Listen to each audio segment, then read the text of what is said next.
for now. Something tells me we will not be doing Magic for the next several weeks in a row. Mainly because, we have more fun talking about other things. I've been looking forward to doing another RPG episode. Me too.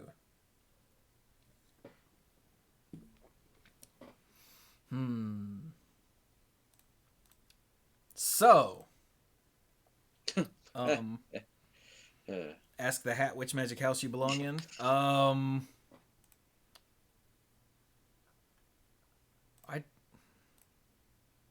don't know which magic house you'd belong in. Wouldn't he be in the red-blue one that's all like, performance and, drama? Maybe. When I look at Bill, I think drama. I rolled a 3 for Squee, so whatever house is number 3. Nailed it. Are we going? The third one, duh. Yeah. Then I rolled a 12, so... So it's 15. Yeah, whatever house 15 is. It's 36. I don't know which system you're using. Yeah, is this percentage? I rolled a 20, or it's a quarter. Do we count fractions?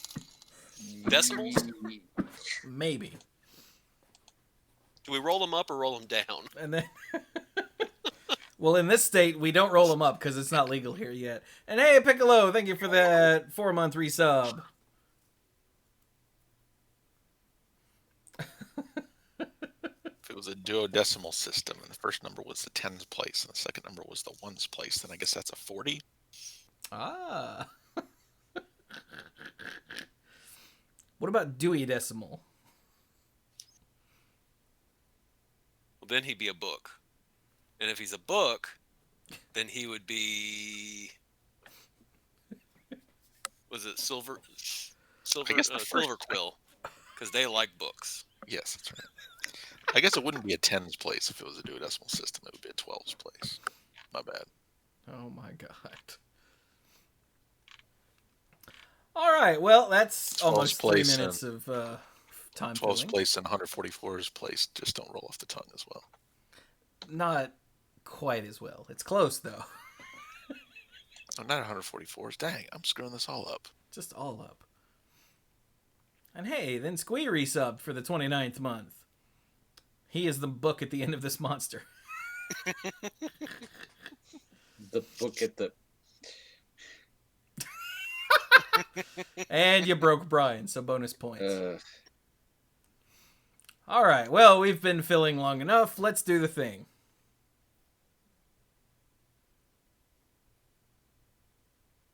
Ow, jam. Hello, everyone, and welcome to the Mana Pool. This is episode 618 of the Mana Pool, and I know that because I looked it up. Yay for looking things up. Yeah. Good at this game. So, I feel like I should get this out of the way first. We are recording this on April 1st, but we are not doing any sort of April Fool's anything because I don't think the four of us are quite comfortable enough with the state of the world to engage in any shenanigans.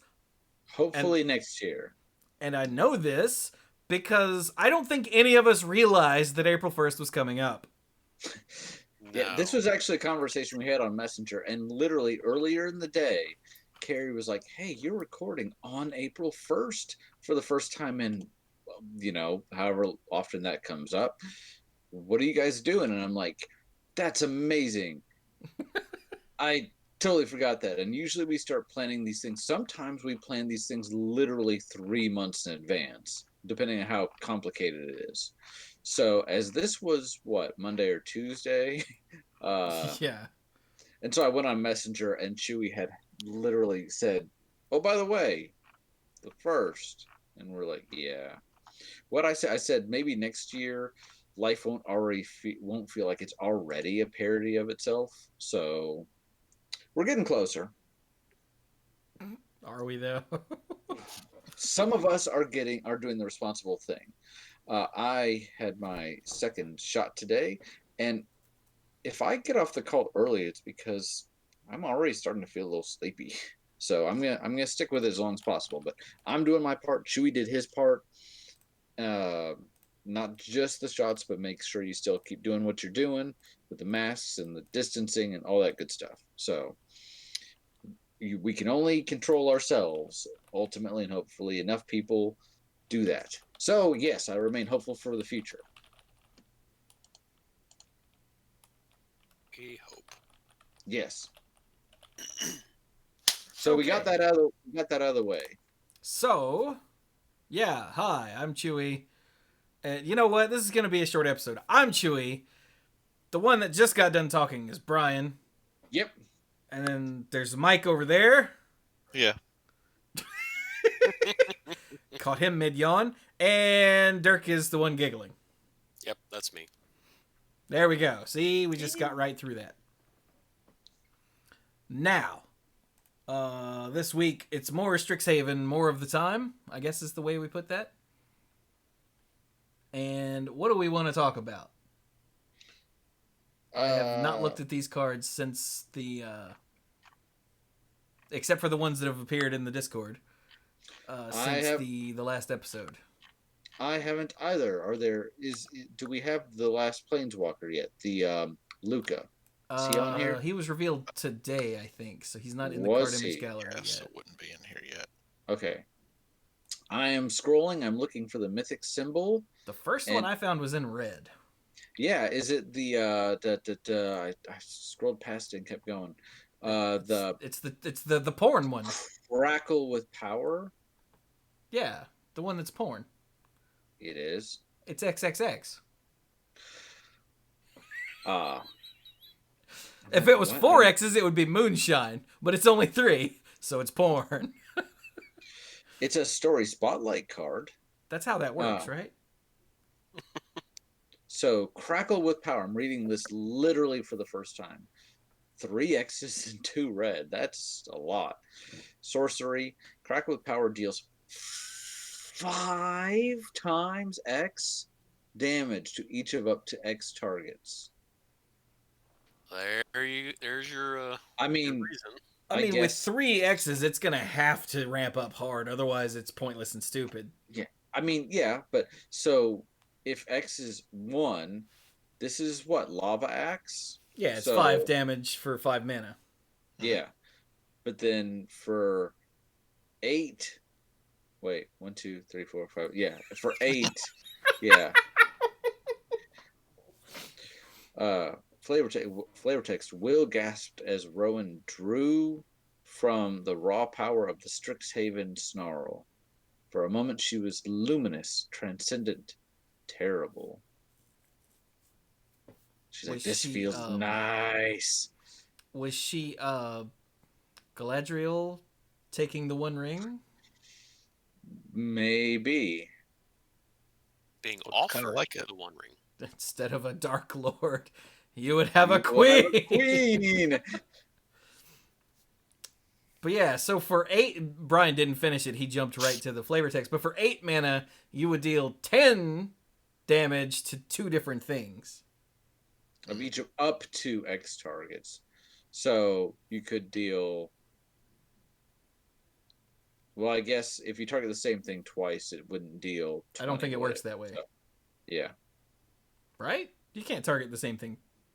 Each of up to... The way this is written, you can't Yeah. choose the same thing as a target multiple times. Yeah. Yeah. I feel like doing 20 to one thing for 8 would be... Yeah. Yeah, that's a bit much.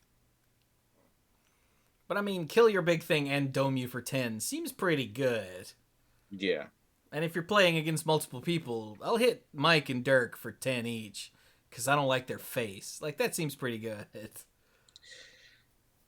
There was a green and red legend from original Lorwyn that was... It was a giant, and you could tap her for some amount of mana, but you could only spend on X spells. And this would just fit so well in there. Yeah, I think she was from one of the Shadow Shadowmoor Eventide. Those are the ones that introduce hybrid.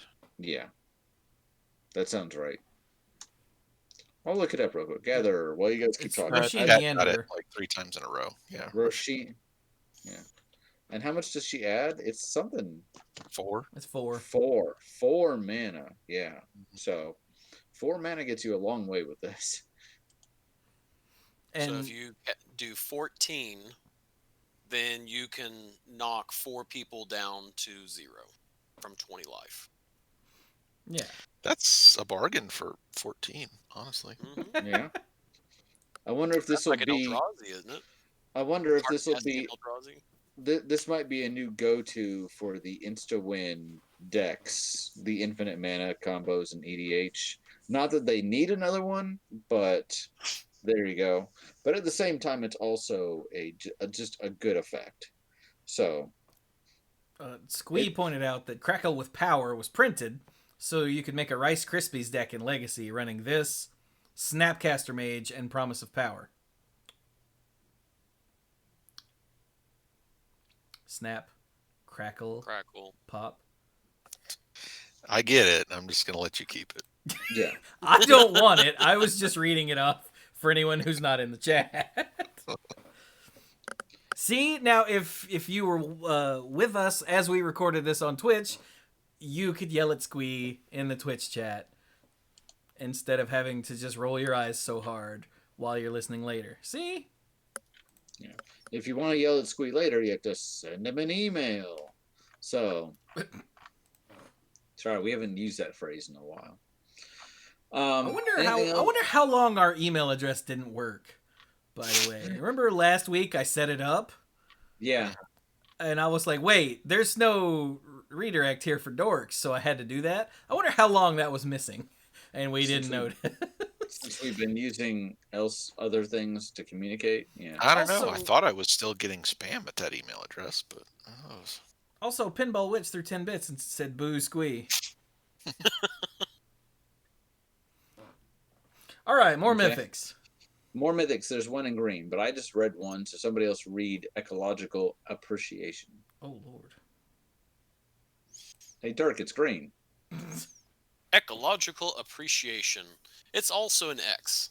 For X and 2 and a green, so X, 2 colorless, green. It's a sorcery. Search your library and graveyard for up to 4 creature cards with different names that each have mana value X or less, and reveal them. An opponent chooses 2 of those cards. Shuffle the chosen cards into your library and put the rest onto the battlefield. Exile Ecological Appreciation. Okay, wait, what? Okay, so let's say X is 3, and you get to search your library and graveyard for 4 cards. Up to 4 creature cards that cost 3 or less. And that says up to. So if you've only got 2, you can do that, but then they get to pick those 2 and shuffle them into your library. The ones that they don't pick go directly onto the battlefield. What you shouldn't miss here is if they're coming from your graveyard, regardless of whether they go onto the battlefield, they're still going to, if they're not, they're getting reshuffled into your library, so you still get it back, just maybe not right away. So, I mean, obviously you probably want it on the battlefield, but you're getting to reuse it either way, given enough time. Yeah.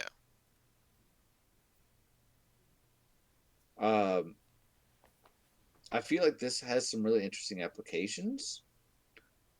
I think this is ultimately a combo card because much like Tooth and Nail, you can set it up where no matter which 2 they pick, you're probably getting some sort of ridiculous combination. One of the new ults. This is Gifts Ungiven, right? This is Gifts Ungiven for creatures. Just different, but it's except that the fact that the 2 don't go to the graveyard makes it a lot more difficult to crack abuse. open. Yeah. I was playing Arena the other day, now on mobile, and somebody was playing an Ultimatum deck, and I haven't paid attention to really what decks were being played. And it's they go through their library, pick out 3 creature cards. You pick one of them, and that one goes to their graveyard, and the other 2 go onto the battlefield. And it was an impossible situation kind of thing, where it was Vorinclex, and or it might be permanent, because Vorinclex and Teferi, which if you get both of those at the same time, Teferi can immediately go off and get you 2 extra turns, and something else that you didn't want to have counters on. And so I think I put Teferi in the bin, but no matter which 2 you picked, it was some sort of stupid combo, right? So I can see that sort of thing here too, where no matter which 2 you pick, if they chose the right number and they have the right creatures to choose from, it's going to be some sort of crazy combo. And if not, it's always just, hey, look, get 2 things for free.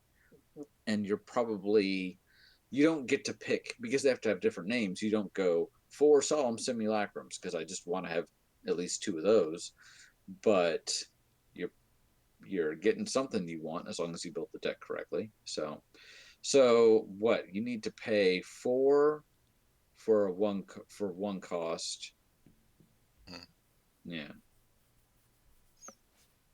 So I feel like this is probably priced appropriately. But this feels really good late game, because even if you've killed their stuff, it's still eligible, so to speak. And it does say X or less. So it's not like you have to hit exactly, like, say, 5. You can just go as high as you want. Yeah. Yeah. Seems good. Very much I feel like this is both a build around me card, where you can set your deck up so that this is what you want to do, and it's also just a very good value card. I could see this being ridiculous and limited, because again, later in the game, you're just like, all right, guess what?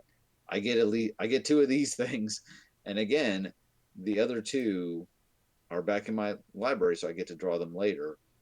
So this is just a good card, period, all around. Dirk, what do you think? I can definitely see lots of fun things that can be done with this card. Yeah. Like, if there was a point where I wanted to build an Eldrazi deck, and you go right to the scary stuff. I just thought this I was know. bad enough in elves, but you had to use the E word. So The other E word. Yeah. Oh, that's true. All right, moving on. The next one is called Body of Research. Body of what? Research? Research? If you want to sound Southern, yeah. Yes, I do. I live in the South. Hi. Research. Yeah, research is like a verb, but this is research. I don't know if I've heard anyone make that distinction before. I don't think I had That's ever just heard how it works in my pronounced brain. I don't know if way. that makes any sense to anyone else. Okay. Yeah. Okay. But so that's what's this like, do? oh god, what's crap. There's another word that works like that.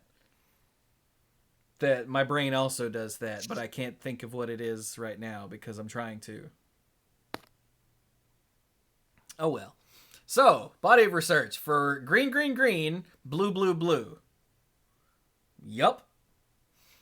It is a mythic sorcery that says create a 0/0 green and blue fractal creature token. 0/0 fractal. Put X +1/+1 counters on it, where X is the number of cards in your library. Whoa. Holy moly. Huh. Mike is like, this card sucks. Why would you ever cast this when you had, I can just see Mike's head going, this doesn't work with Doomsday at all.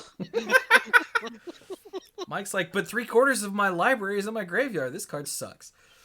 Whereas Dirk, who never puts anything in the graveyard unless someone forces him to, is like, I'm just like, big creature.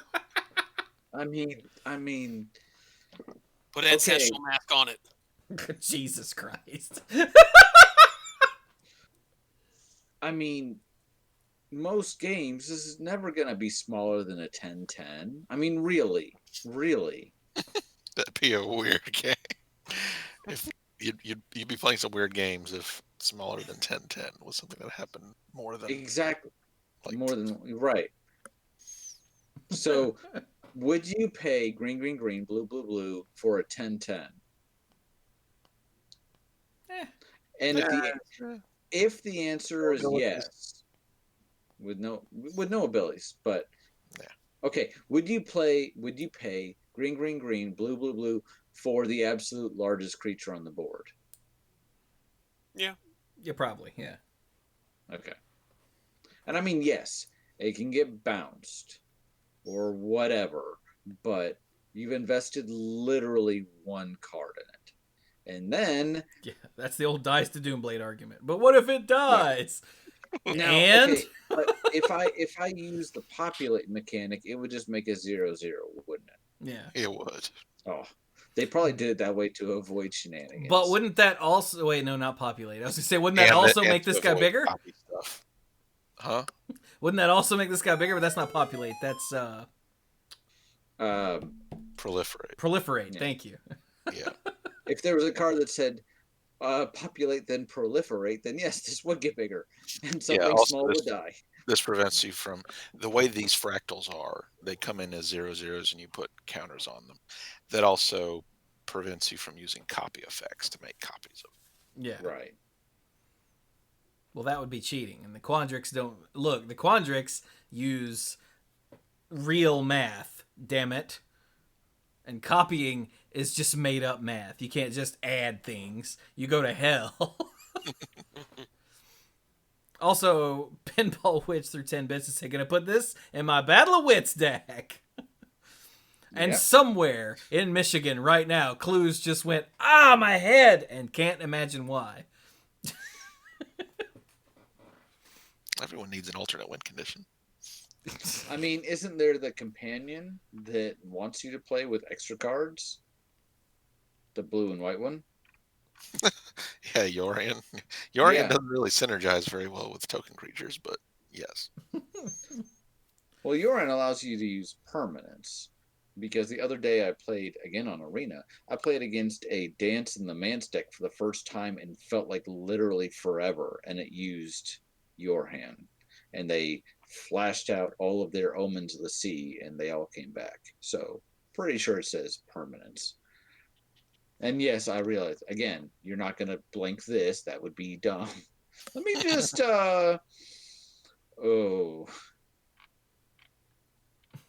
My point is that there's something that already is pushing a deck to do that. So, okay. It makes a big thing. Next. How about a dragon? Who hasn't said any? Mike. Okay. Are all 5 dragons here, or just no idea. 4 of them, or something dumb like that? Okay, that's what I thought.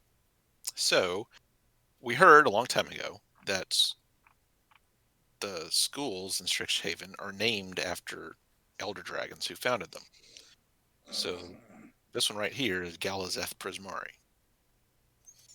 So, 2 blue, red, a legendary elder dragon, 3/4 with flying, and when Galizeth Prismari enters a battlefield, create a treasure token. Artifacts you control have tap, add 1 mana of any color, spend this mana only to cast an instant or sorcery spell. So there's a number of treasure making effects in this set. Yeah. And now they're not just one-shot mana sources. You know, granted, this only works for instance and sorceries, but since this set is heavily focused on, hey, don't you want to cast some instants or sorceries? And you'd be like, yeah, that'd be awesome. But so now, not only with your treasures, but it taps and doesn't sacrifice. Mm-hmm. But also with your other artifacts, Loxodon Warhammers and etc. Yeah. They're all your Ember Cleaver is like lightning bolt. That feels oddly on point. And right? You know what? and the Ember Cleave doesn't tap when your creature taps, even though that's how everybody does it. It technically doesn't tap. So, wow. My first thought when I read it, I think I misread it as you said it, was, oh, this is putting a restriction on treasures so they can only be used for instants and sorceries. That's weird. And I looked at it again and I'm like, no, that's not what this says. So this doesn't replace their ability. It just gives an additional ability to all the artifacts you control. Mm-hmm. And Squeeze just pointed out in the chat, this ability justifies the draconic tendency to hoard. Oh, there you go. That's why dragons have a hoard, is so they can cast lots of instants and sorceries for cheap. Yeah. I mean, that sounds like an incentive to me. I mean, I like it, yeah. But yeah, it seems good. Seems cool. neat. And he's very reasonably priced too. So, just an example, not all Elder Dragons have to be like 50 million mana. Yeah. I mean, it's neat. I kind of get it. You should play with artifacts. Oh, we have a dwarf cleric. This guy I did see earlier, like he was previewed on Friday or something. I saw him, and this guy is interesting. So this is Hofree Ghostforge. And he, for 3, a red and a white. He's a legendary dwarf cleric. He's a 4/5.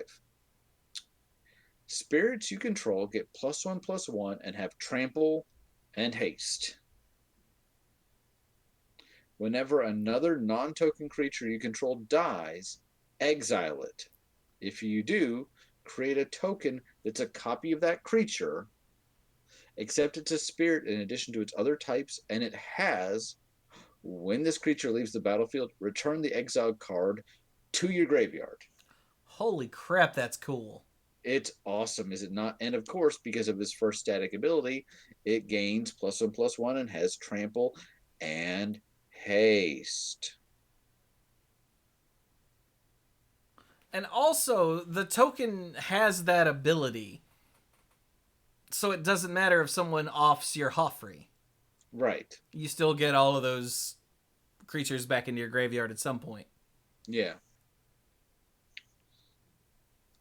This does so many things. It definitely gets my Johnny sense going because, first of all, just the fact that when something else you control dies, you don't get like a 1/1 spirit like some effects. You get the creature back, essentially, because it has all the abilities, everything else, which for a lot of times, that's really what matters, is not just having a body, it's, I want this particular thing.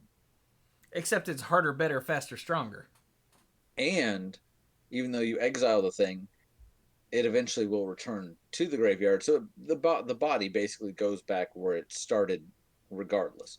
But it also, interestingly enough, for red and white, it also lets you effectively double up on sacrifice effects.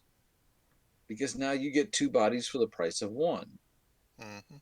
So you usually see that maybe in black and red, but here, if you've got something, what is it, Ashnod's Altar, where you sack a creature to get some mana or whatever, every single creature other than Hofree here gets you 2 activations of that. So, fun question to ask. Fun answer, maybe. So, if he's in a commander deck, how does he affect the commander? If the commander dies. Well, yeah, so you get a choice to make. Okay, so let's say that I decide that my commander is not going to go to the graveyard and not going to go to the command zone. Commander's going to be exiled. If I attack with my commander, my spirit commander, do they take damage? Do they take commander damage? No, they do not. Commanderness is a quality of the card itself. If it's not that card, that's not the commander. So, like, for example, if you were to make a copy of your commander and you had an effect out that it let you ignore the legend rule, only the physical commander card. Only the commander. Correct. The card commander would deal commander damage. Okay. Yes. It was just a curious question. And then if the spirit dies, then I again get the option to either let the commander go to the commander zone or to the graveyard. Correct? Correct. Now, hey guys, yeah, I'm hearing horrible weird noises from outside. You guys keep going. I'll be right back. Okay. Hopefully he'll make it back. Now, Mike, I have a rules question. I think I know the answer to this, but I believe the rule is any time a commander would be put into another zone other than the battlefield, you can choose to move it to the command zone. Is that right? Well, okay. Or is it only from the battlefield? Okay, if it's going to a hidden zone, like the library or the hand, you make that decision before it moves.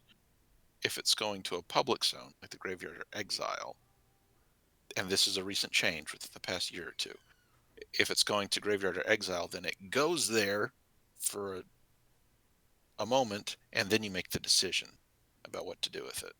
Okay. So, this guy is not my commander. My commander is a Chroma. But he and a Chroma are out. I sacrifice a Chroma to whatever effect, doesn't matter. First of all, I guess I know this ability will trigger, but what are my choices? All right, so commander dies, goes to the graveyard. Yes. So you have a choice to either leave it in the graveyard or send it to the command zone. Okay. Right. If you choose to send it to the command zone, then Hofree's ability can't do anything because there's no card to exile it. Okay. So that if you do part fails. But then, so let's say you decide to leave it in the graveyard. Then you can exile it. So, and in fact, you have to exile it, right? Because it doesn't say may. Okay. Yeah, right. Then you exile it. So Hofree's ability will actually work. Then, when the card moves to exile, you get another choice. You can either leave it in exile or send it to the command zone. If you send it to the command zone, that won't interfere with the rest. Well, okay. The only thing that it'll interfere with is that when the token goes away, it won't take the card from the command zone and put it in the graveyard. Right.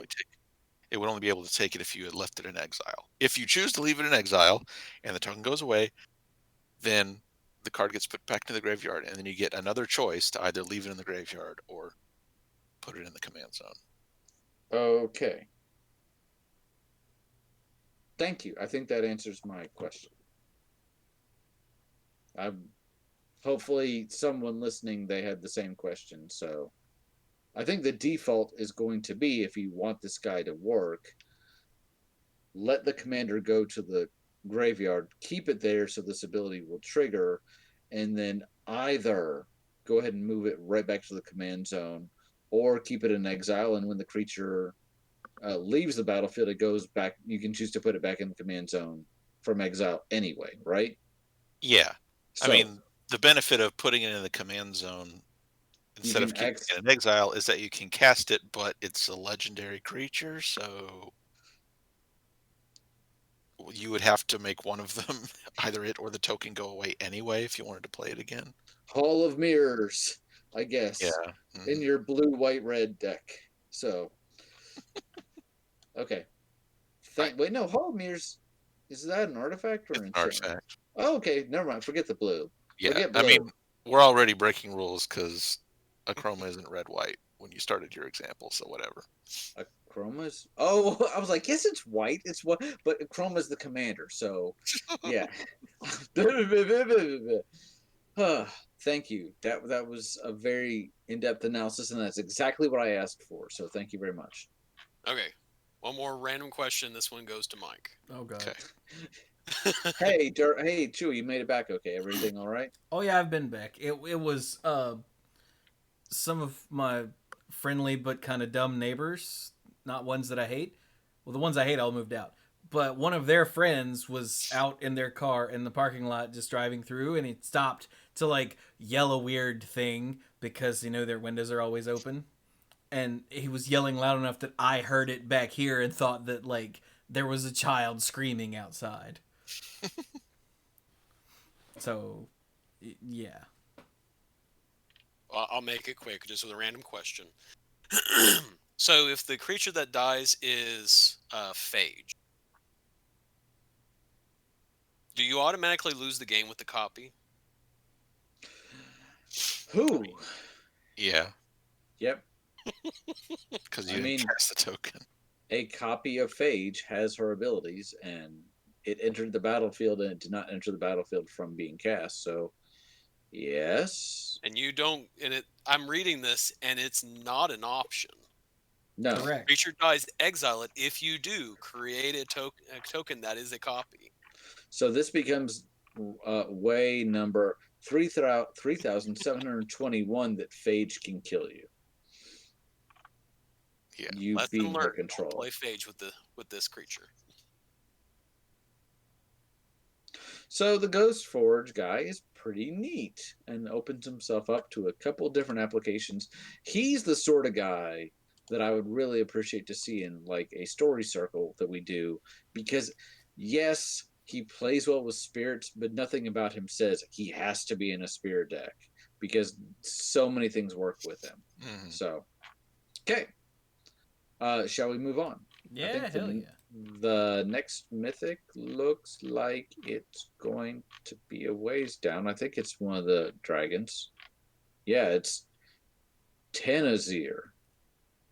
That's easy for you to say. No, it's really not. It hurts my head. So I just talked about a card. Hey, Dirk. Trying to get to it. All right. And it's in my colors, too. So Tenazir Quandrix. For 3 green-blue, so total 5. It's a 4/4 legendary elder dragon with flying and trample. When Tenazir Quandrix enters the battlefield, double the number of +1/+1 counters on target creature you control. Now I'm just thinking about the research guy. Mm-hmm. It's like, you know what? You're not big enough. Let's double that number real quick. Whenever Tenazir Quandrix attacks, you may have the base power and toughness of other creatures you control become equal to Tenazir Quandrix's power and toughness until end of turn. Wow, that's neat. Yeah. In a deck centered around +1/+1 counters, this is pretty nuts, especially since, like Mike said, all those fractal tokens are going to be base 0/0. Now they're all getting bigger than Overrun. And let's not forget, if you have nothing else on the board, he's a 4/4 with flying and trample. Mm-hmm. Which, yep, and if nice, respectable. Yeah. And sweet art. Yeah. I love the design of this dragon and how its wings are just, I don't know. I don't know. It really speaks to me. It says, I'm awesome. And I'm like, yes, you are. It's not a long conversation, but it's a good one. He's a weird creature. Yeah. Because got arms, 2 pairs of wings. And I really can't determine if the dragon has legs. Oh no, I think I see the legs. Maybe. So it's an octopod? Yes, it'd be an octopod creature. It's very unusual to see something like that. All right, now that we're going into weird art things, let's look at the next cards. Yes. Velomachus? Lorehold. This is the 4th of the Elder Dragons, Velamachus Lorehold. That's hard to say. Mm-hmm. One more time. Velamachus. Yeah, I don't like that at all. But for 5, a red and a white, it's a 5/5 Elder Dragon with flying, vigilance, and haste. That's pretty good. And whenever it attacks, look at the top 7 cards of your library. You may cast an instant or sorcery with mana value less than or equal to this creature's power from among them without paying its mana cost, and put the rest on the bottom of your library in a random order. That's neat. And I like the fact that you get it for free because it means because he's got haste, you're going to be able to slam him down for 7 and attack and immediately get that benefit. And 7 cards? Yeah, that is not a small number. It is not. That's cool. And it doesn't go completely nuts because it is limited by this thing's power, but there's a lot of things that you can cast that cost 5 or less. Mm-hmm. In fact, because spells, generally instants and sorceries, are a one-time effect, I would say that usually when you're casting a spell, an instant or sorcery for 4 or 5, it's usually fairly high impact, as opposed to maybe a creature of the same convert mana cost. So, I mean, Time Walk costs 5. So, yeah. But blam. Yeah, I like it. And I like how the design of these dragons, they feel very different aesthetically. Mm-hmm. Yeah, we don't have, we've had dragons that are just stupidly overpowered and they just go off, like they're in right field in terms of everybody else being equatable to them. These are very versatile dragons. That they are. Sorry, go ahead. Yeah, they're very versatile. They're very, I get like in terms of their mana value and everything. They're very useful. They're not out of reach. They're not a late game. I have to have 8 mana in order to cast these things. And they have very cool abilities. Yeah. I should have been clear. I think you're absolutely correct. I meant aesthetically from the design of the art. But you were referring to what the card does, and that's also absolutely correct. This does not feel like the cycle. As much as I love the cycle of, say, the Apocalypse or the Invasion Dragons, if you've seen one, you have a very good sense of how the other 4 work.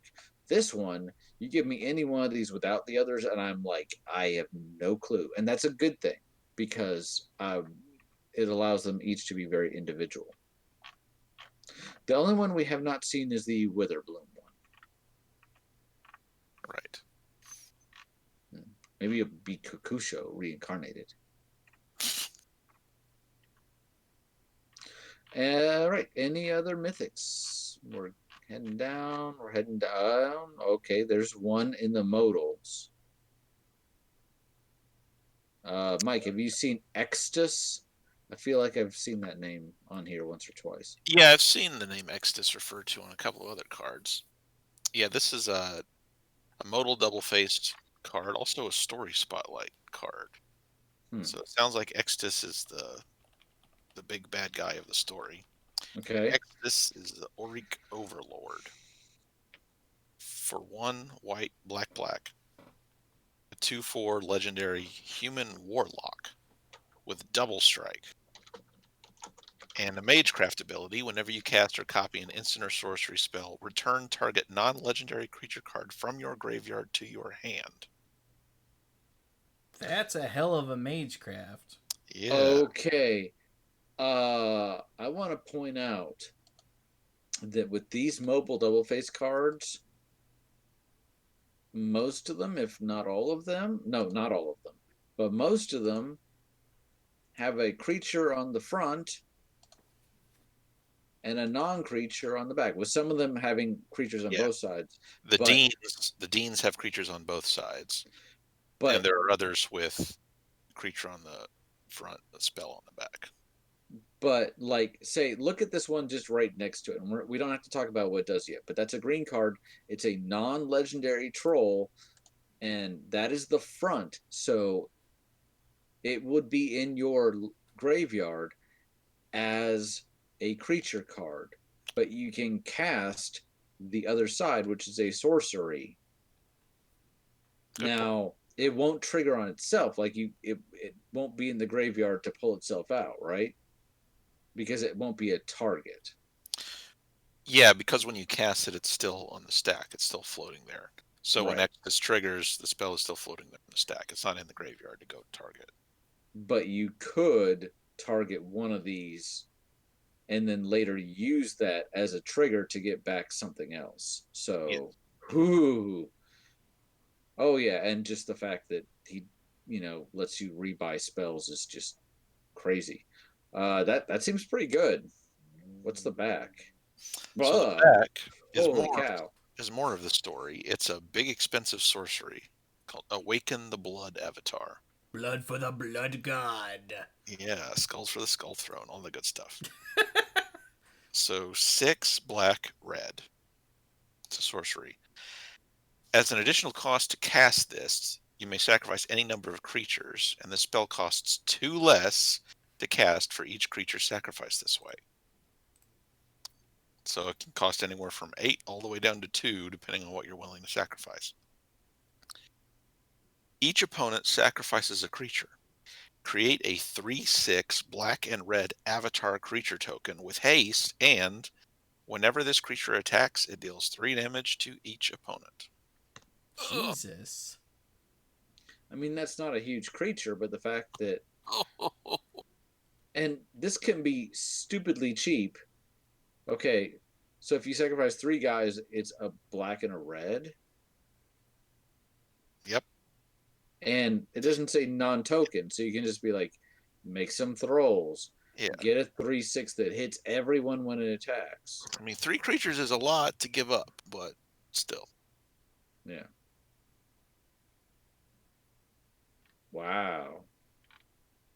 And it takes out one of your opponent's creatures in the process.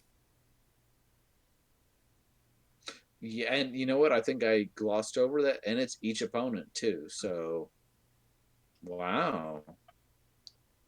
Yeah, I think this guy's probably the big bad.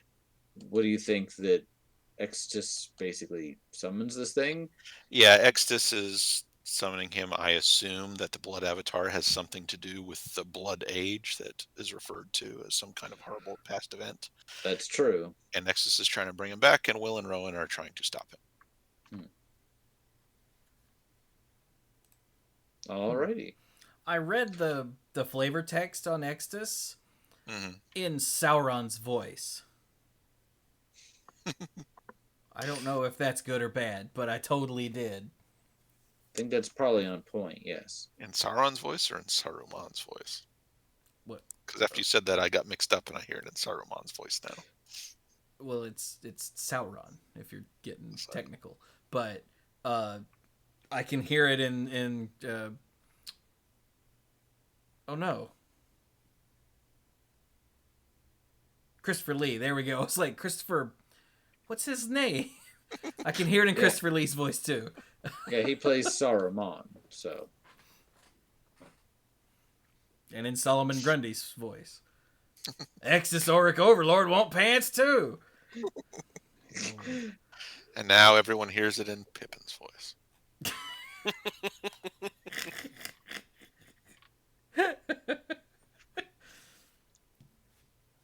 What about Second New Age? All right. I would like to talk about these Deans. Can we talk about these Deans? Sure, let's talk about these Deans. All right. We talked about Plarg last time, didn't we? Because Chaos and we Order. did, yeah. Yeah, Plarg and Augusta, yes. Yeah. Plarg. Okay. Yeah. But I want to talk about Uvilda, Dean of Perfection, because there was a terrible webcomic about it. It was probably Cardboard Crack. because that's what Cardboard Crack does, is obvious dumb jokes that everyone makes. Mm-hmm. But this one was actually clever.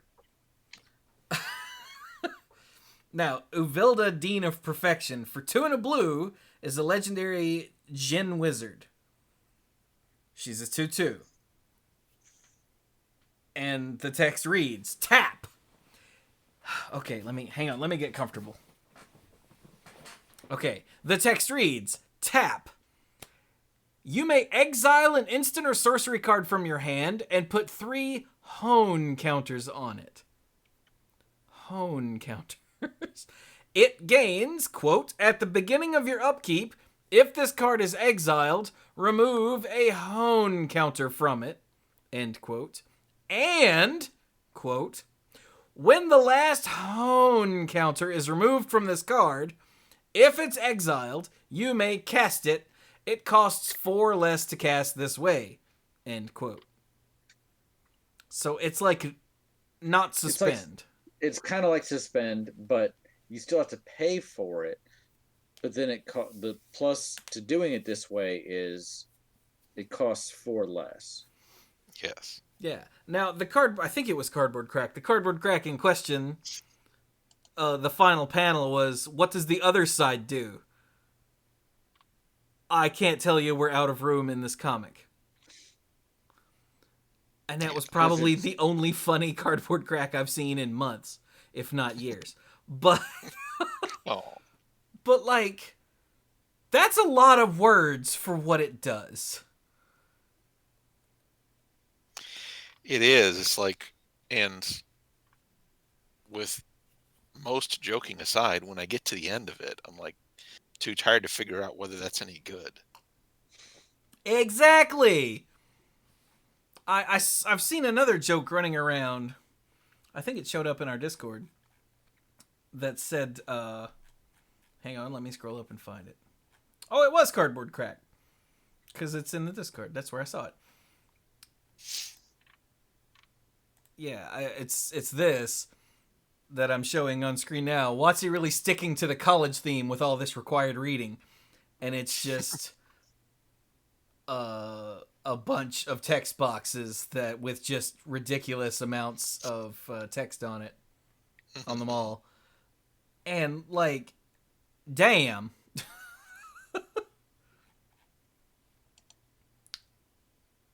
But anyway. So I just wanted to talk about this card because there's so much. But it's... What does she actually do? She takes an instant or sorcery card from your hand and puts it over here somewhere, and 3 turns later, it's cheaper to cast. Yeah, 3 turns later, you get a 4 mana discount.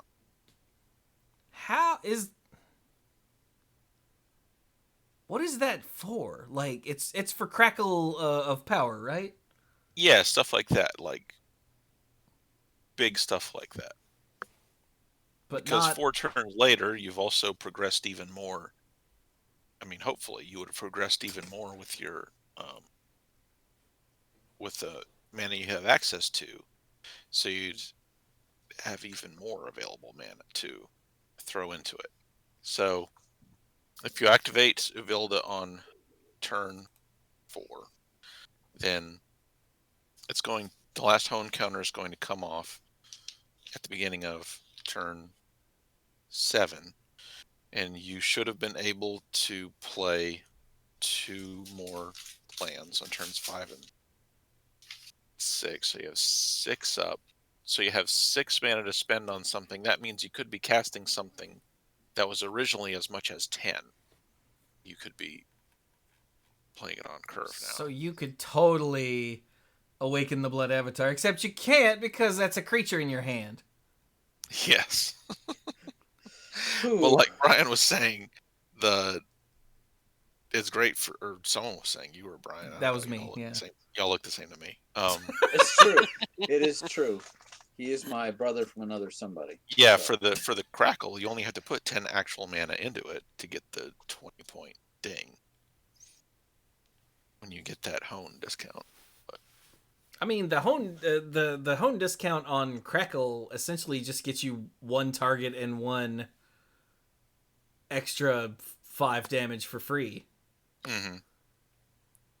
Because it takes another 3, right?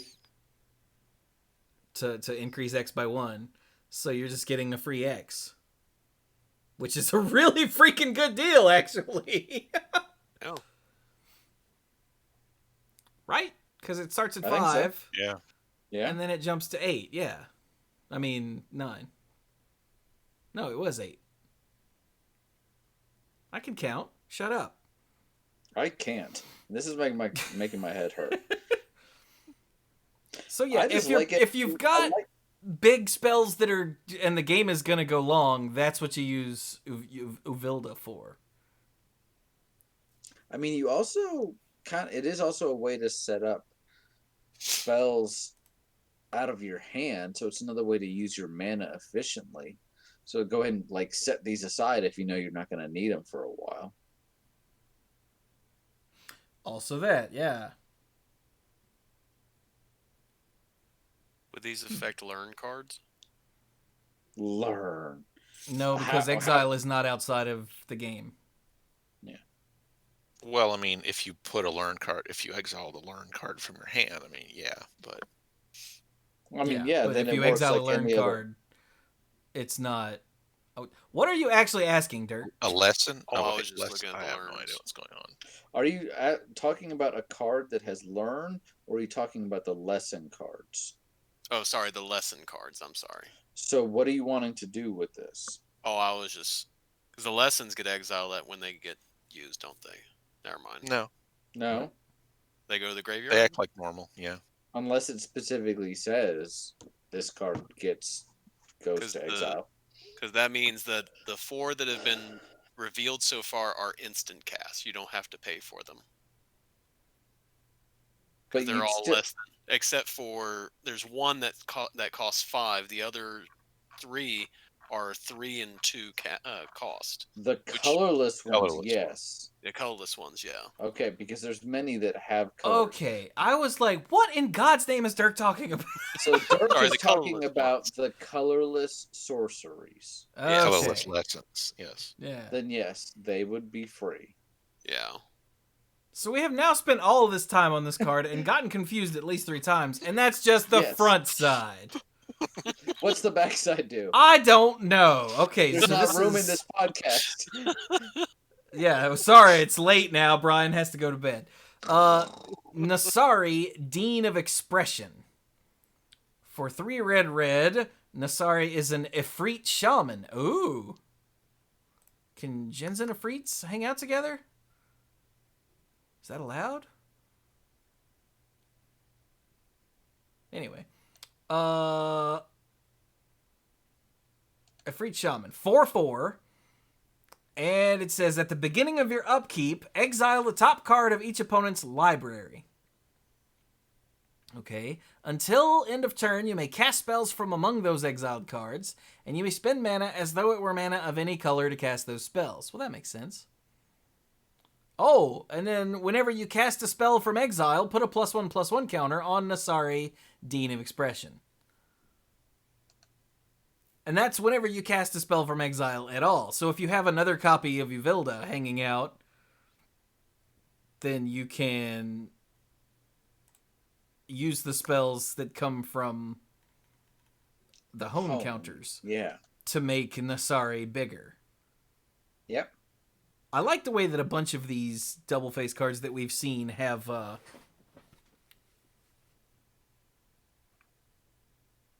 some sort of relationship if you have other copies. Have you noticed that? Yes. That's just a neat little touch. Yeah, that's good. I mean, like we talked about with Kaldheim, like one of the gods being out and holding its weapon or something like that. So, yeah. And I like how on the front side, the blue version, kind of works off of your deck, your hand, and the red version works off of what everybody else is playing. So it's like, it's like the 2 ways of kind of handling the same concept but differently. I like it. Yeah. Yeah. And Squeeze just made an interesting point. What's that? He says, I think the extra time going into clarifying what the cards do and the weird interactions and difficulty grokking what's going on is emphasizing the issue with, don't worry, the computer will do it for you, design mentality. Which, this is a thing we talked about on Monday Night Magic, and we've almost certainly talked about it here too, that they really do seem to be leaning heavily into things that work way better digitally than they do on paper. Yeah, I got kind of annoyed to see that approach in Ikoria, and the examples here are just like egregious.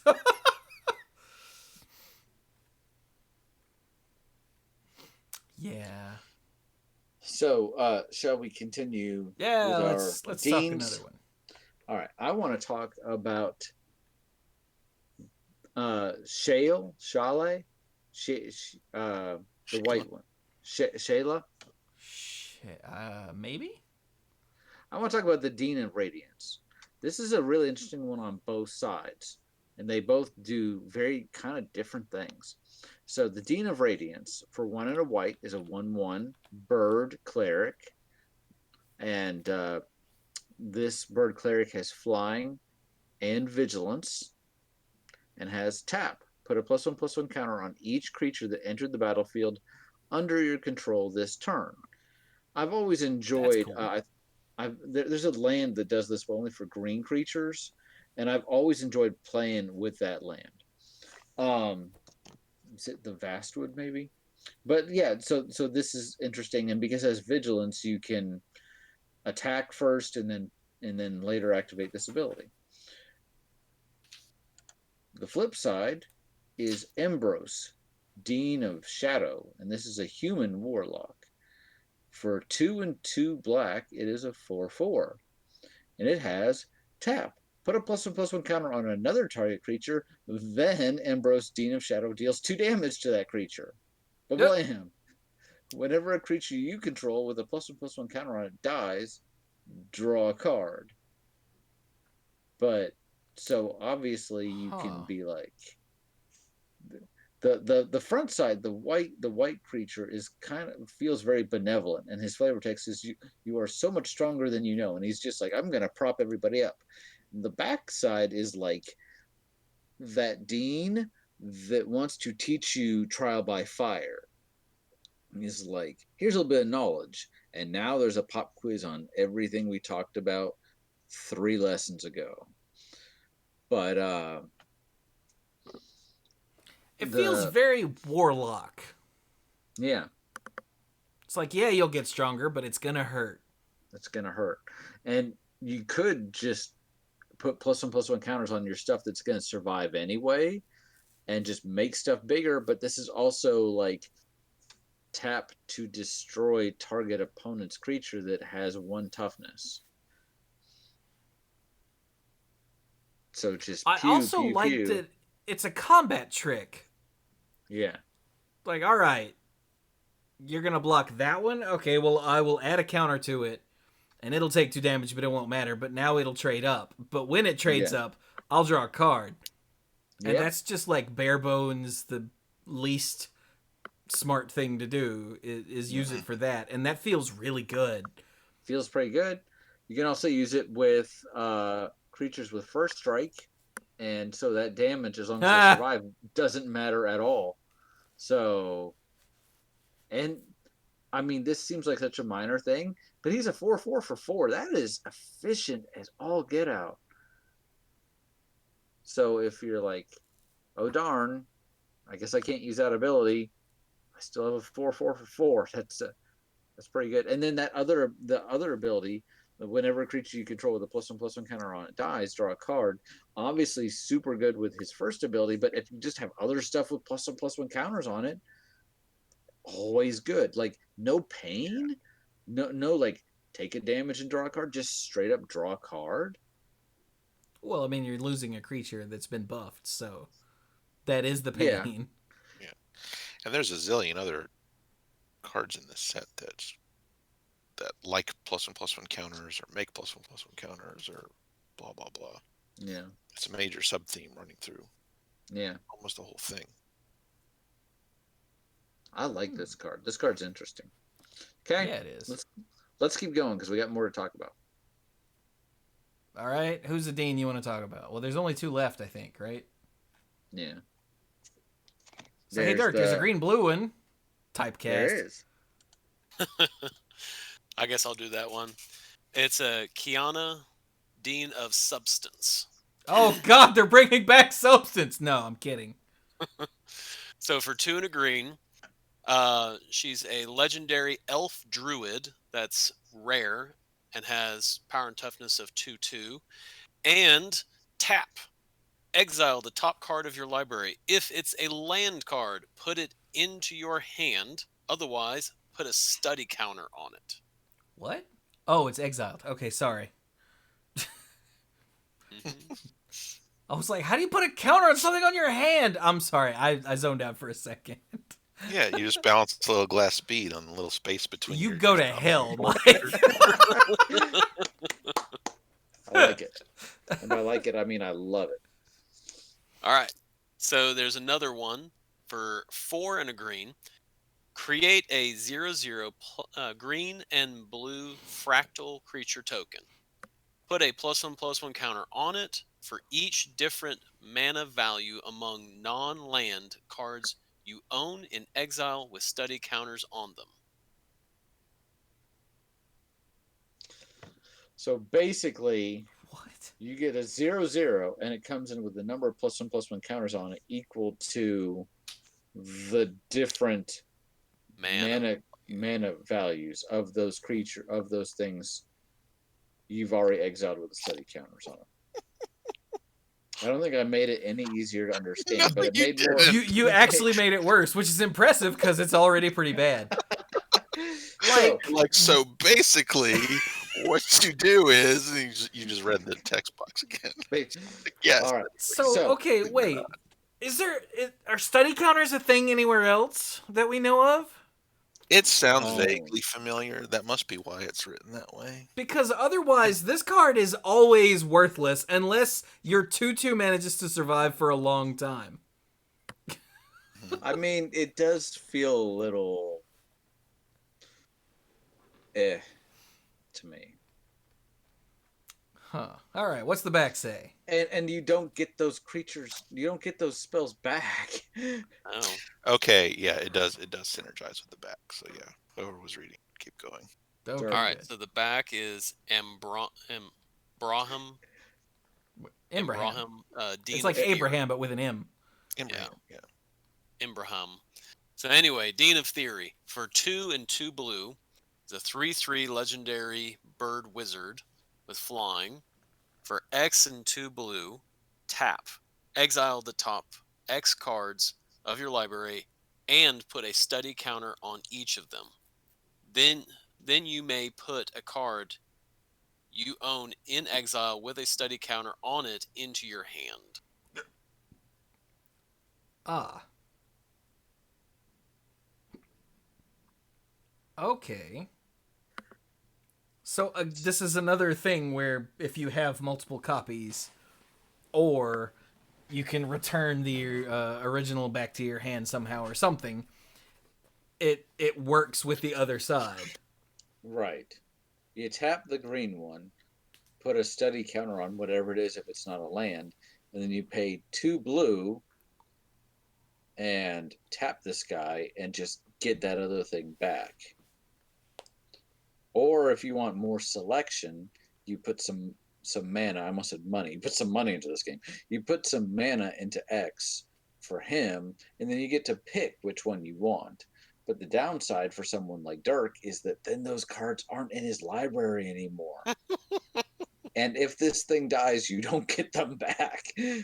So this is a weird one. I kind of like what they're doing, but this one isn't my favorite. Yeah.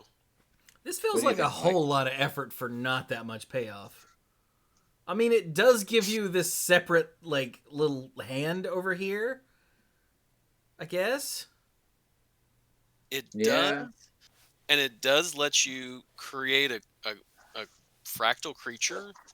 So it gives you the ability to create a fractal creature, and if you have, say, 2 cards that have mana value of 3, well, you have 2 of them in exile. Well, I wanted that one back. Keep the other one in exile, so I keep getting this creature. Then you have a way of getting certain ones back and drawing them. But yeah, like I guess you kind of have a dual library, like you have 2 sources to draw cards from, and you do have a way of making creatures from that.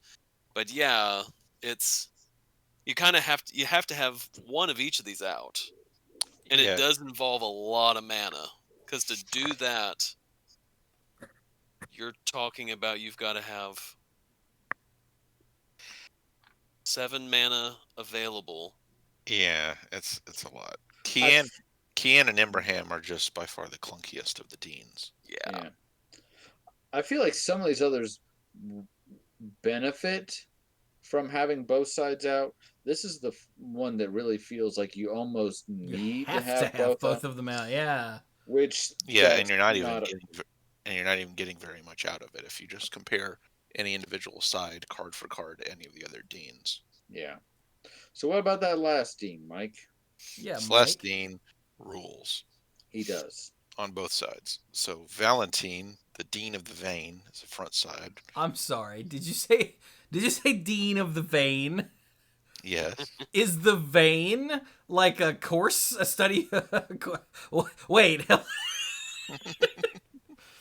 Okay, nope, never mind. Just like all the rest of them, Dean of whatever makes sense.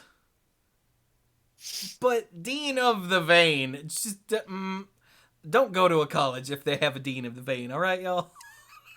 Pro tip. Yeah. So for a single black mana, Valentine is a legendary vampire warlock and is a 1/1 with menace and lifelink. Ooh. So a very good candidate for putting +1/+1 counters on with various things in the set that can do that. So, but this is really cool. If a non-token creature an opponent controls would die, exile it instead. So you always get that part. When you do, you may pay 2. If you do, create a 1/1 black and green pest creature token with, when this creature dies, you gain 1 life. That's cool. That so is disrupt cool. Whatever your opponent has going on with their graveyard, or you just get, you don't even have to necessarily be disrupting them, but you get an opportunity to just get some bonus creatures. Yeah, that's neat. And that's always great. And the other side, Lisette, Dean of the Root, also rules. So for 2 green, Lisette is a 4/4 legendary human druid. Whenever you gain life, you may pay 1. If you do, put a +1/+1 counter on each creature you control, and those creatures gain trample until end of turn. Holy moly. Wow. And if you've got some pests hanging out from whenever the Dean of the Vein was on the battlefield. Huh. Yeah. Also, the pests hanging out from when the Dean of the Vein was on the battlefield just could get bigger. So they could either be the trigger or the payoff. And that's literally with just, like, this card. Never mind all the other stuff you might have going on. You're right, this card rules. How refreshing after the last one. I know. Last one was just a bit clunky. They can't all be all-stars. I mean, they could be, but, they're not. So. I mean, not only can they not all be all-stars, they can't all be usable. Anyway. Yeah, Mike, you were right. Both of these are cool. I like it. Is that all of our Deans? That is all of our Deans. That is all of our Deans. We got a couple other modals. Should we just finish up the modals? I guess. Was there anything... Hey, chat, was there anything that we desperately needed to talk about? All right. So while the delay happens, how about Torrent Sculptor? Wait. No, that's the one we talked about last week. How about Flame Scroll Celebrant? He looks so happy to be doing what he's doing. Look at that Flame Scroll. All right, so Flame Scrolls, I'll just read it then. Flame Scroll Celebrant for 1 and a red is a 2/1 rare human shaman. Okay. Whenever an opponent activates an ability that isn't a mana ability, Flame Scroll Celebrant deals 1 damage to that player. Nice. That's, that red-green card, damn it. Was it red-green or was it just green? It was in a red-green deck. No? Like a centaur? Sorry, that was restricted banning something. Yes, red-green, that was a centaur in Return to Ravnica? I think so. Original Ravnica. Original? I can't remember now. They've all run together in my head. Oh, look at Mike being a mod in the chat. Thanks, buddy. Wow, that was quick. I didn't even see anything over there. That card. But also, the Flame Scroll Celebrant has 1 in a red to get +2/+0 until end of turn. So that double fire breathing almost thing. So on the back, it's a sorcery. No, an instant. Ooh, an instant. Revel in Silence for white. It says your opponents can't cast spells or activate Planeswalker's loyalty abilities this turn. And then exile Revel in Silence. So it's like a upgraded Silence. Yeah. Upgraded, it costs 2 white, so... And still goes on a Scepter. The Celebrant's... No, it can't go on a Scepter. Oh. Because it's always a creature unless you're casting it. That's right. But the flavor text on the Celebrant is stand up and fight! And the flavor text on Revel in Silence is sit down and listen. I like that. Yeah. Cool. Yeah, that's really... It's a tech card both ways, which is really trippy. Yeah. Huh. I'm going to take one that I have literally not read, and I have not even flipped over to the other side of this to see what it is. It's Wandering Archaic. It's a colorless creature. It costs 5. And it is an avatar. 4/4. Whenever an opponent casts an instant or sorcery spell, they may pay 2. If they don't, you may copy that spell. You may choose new targets for the copy. Oh, so God. It's a new Ristic. Right? Isn't Ristic the thing? Yeah, Ristic Studies. Except this is way weirder than that. Hey, you gonna pay the 2? Hey, you can pay the 2? Hey, Mike, you gonna pay the 2? Brian, did you pay the 2 for that? I did not, because I don't want to be paying 2 for all of my instants and sorceries. But then you get a free copy. That's just ridiculous. Yeah. Mike's gonna play this and it's gonna kill him. Because he's going to, draw his library. You know it. Yeah, probably.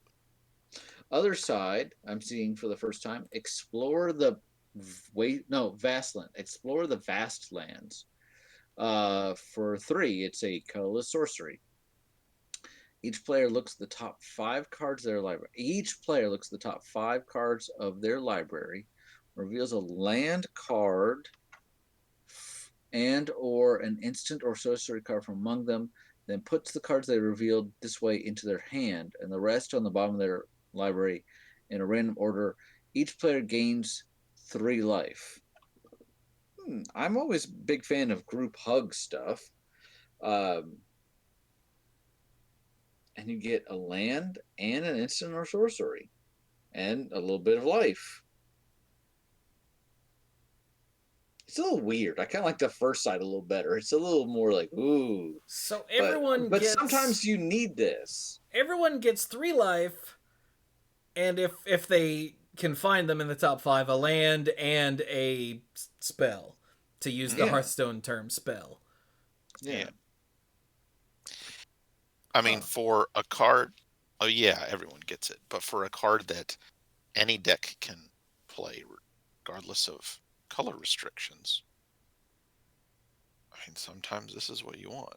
And maybe you are willing to give your opponent the same, just to have this in your deck when the colors that you're playing wouldn't otherwise allow an effect like this for you. True. And so what if it helps everybody else? The thing is that you're getting what you need. So this is... Huh. I mean, I think I'm going to be much more inclined to play the front side anyway. Yeah. But the backside is... The backside helps you get there. Yeah, the backside is good to have in case something is going wrong. Mm-hmm. Yeah.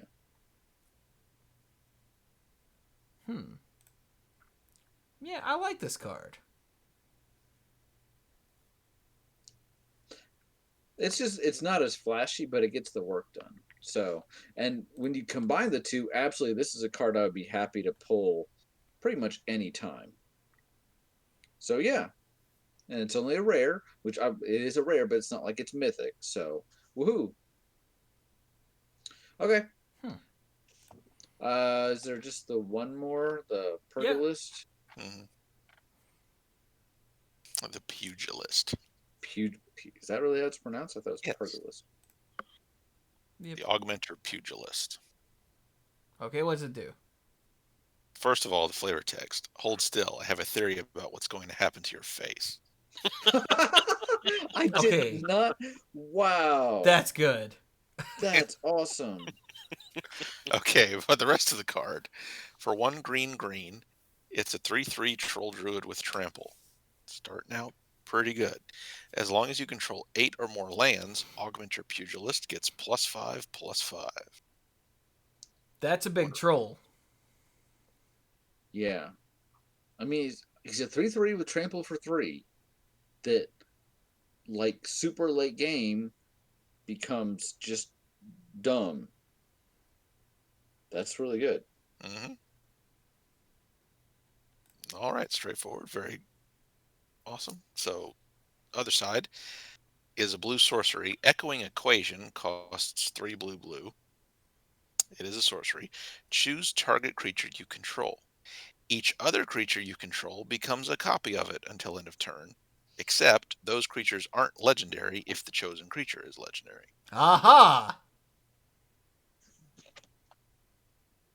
That's a nice little avoid the feel bad of casting it in arena and having all of your creatures die.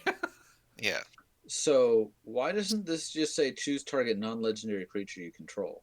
Because then you can choose a legendary creature you control. But this does literally nothing if you target a legendary creature. What are you talking about? All your creatures become a copy of it. Yeah, they become a copy of it, except they're not legendary if the one you chose is legendary. Oh. For some reason in my head, my brain broke. I guess I'm getting tired because I thought this basically said make everything that unless it's a legendary creature, in which case just, good job at spending 5 mana. And I'm like, well, that's a feel bad. I apologize profusely. Yeah, so this way you can copy your, your Embrose Dean of Shadow a bunch of times. Or your Dean of Vain. Yeah. I don't know what having a zillion copies of Valentine will do for you, but whatever. Well, they all have lifelink, see? So you gain 1 a bunch of times. Oh, you can make everyone into a copy of the Dean of Substance and activate the ability and load up on stuff with study counters in exile. There you go. Yeah, then you only spent 5 mana to do that, to make this one card not worthless. Huh. I like the way that the two sides of this, other than, like, once you have 8 mana, you want to Echoing Equation your Augmented Pugilist. But, like, other than that, these two things are just not related at all. Mm-hmm. Yeah. They're both just good cards. Yeah. Yeah. Neat. All right, let's see. Okay. I was just flipping. I just realized something. What? What's that?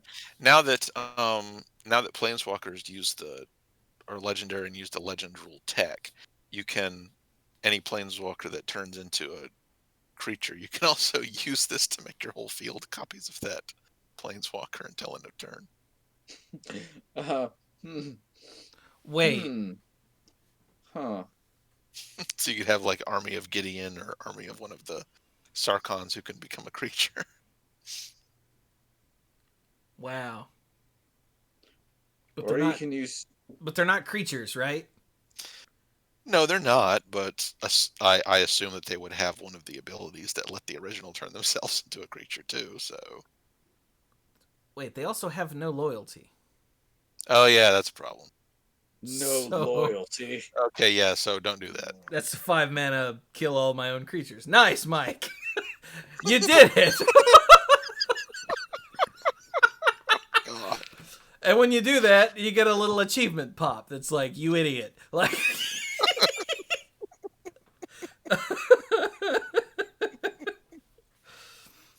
Oh, that's great. All right, I was just looking at the lands. We talked about the finish of the lands cycle with the buddy cards or buddy lands or whatever the hell they're called.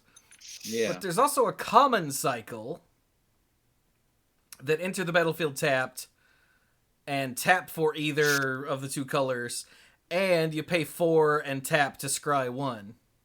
Yeah, and for some reason not the whole cycle isn't here, but we know it's not there.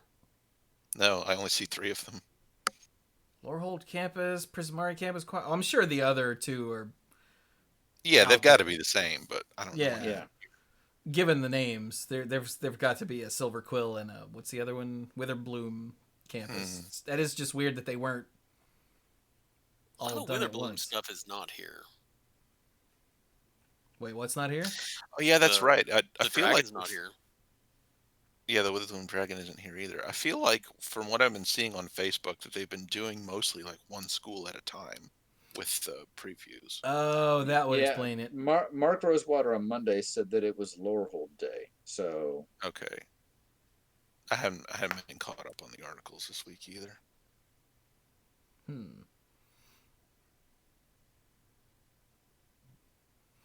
So, did we talk about Hall of Oracles? No, it wasn't out yet.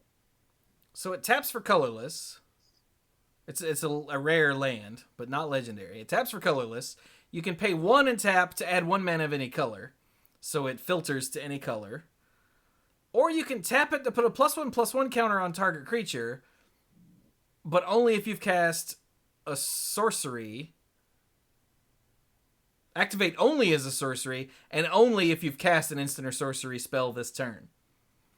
So essentially, it turns every sorcery or instant into a free +1/+1 counter. Well, essentially pay 1 because you have to tap the land. Right. But still, that's not bad. That's and it's also serious. And I mean, it's also helpful as a filter land. Sometimes you just need that mana. Yeah, you're like, I've got all this mana for this crackle, but I don't have a second red. I've been there before, man. And it's a gold set. It's a gold set, so yeah. But going back to these common Scrylands here, these are primarily for limited, I'm gonna guess, because paying 4 to scry in any kind of constructed format isn't great. No, that's a lot of mana to lock up for Scry 1. Yeah, but in limited, it's sometimes you just have 4 mana and you're like, all right, end of your turn, I'll scry. Cool. Yeah. Mm-hmm. I mean, late game, you're like, that's exactly what you want to do. Yeah. I don't want to keep drawing stuff I don't need, so. All right. I think I'm going to need to go. But I was just the vaccine ahead. Is getting him. The vaccine's getting him. That and it's 10:30. You know, it's a combination of the two. We did start a little late. But I just want to talk about one. And then you guys can keep going if you want. But I was just flipping down here and I saw a weird artifact and I kept going. So again, this caught my eye, but I actually don't even know what it does. I just saw lots of colors and kind of a weird name. And I said, you know what? I'm gonna talk about this. It's Cody Vociferous Codex. Vociferous. Thank you. I'm tired. Blah blah blah. All that good stuff. I wonder if it's like a school mascot or something because it's named Cody. So I just kind of picture it. For 3, it's a creature. I didn't even know if it was a creature or not. For 3, it's a 1/4 legendary artifact creature construct. You can't cast permanent spells. Okay. No. Challenge accepted. For 4 generic and tap, add Wooburg. When you cast your next spell this turn, which can't be a permanent, exile cards from the top of your library until you exile an instant or sorcery card with lesser mana value. Until end of turn, you may cast that card without paying its mana cost. Put each other card exiled this way on the bottom of your library in a random order. I didn't know. I feel like we've had a marathon here. I didn't know where we were going when we started reading this card. And I honestly don't know if I like it or not. I think I do. It's kind of neat. Not only did you not know where you're going, but now you've gotten there and you don't know where you are. I still don't know. Yeah, this is trippy, man. I mean, geez. I mean, okay. So let's step it out real quick. So for 4 and tap, you get 5 mana. So hey, extra mana. And then you cast a spell. Whenever you cast your next spell, essentially, you sort of kind of get a cascade. Yeah, but into an instant or sorcery specific. Yeah. It's a specialized... Well, you couldn't cast a permanent spell anyway, so it would have to be one of those. Mm-hmm. Get them. And... Huh.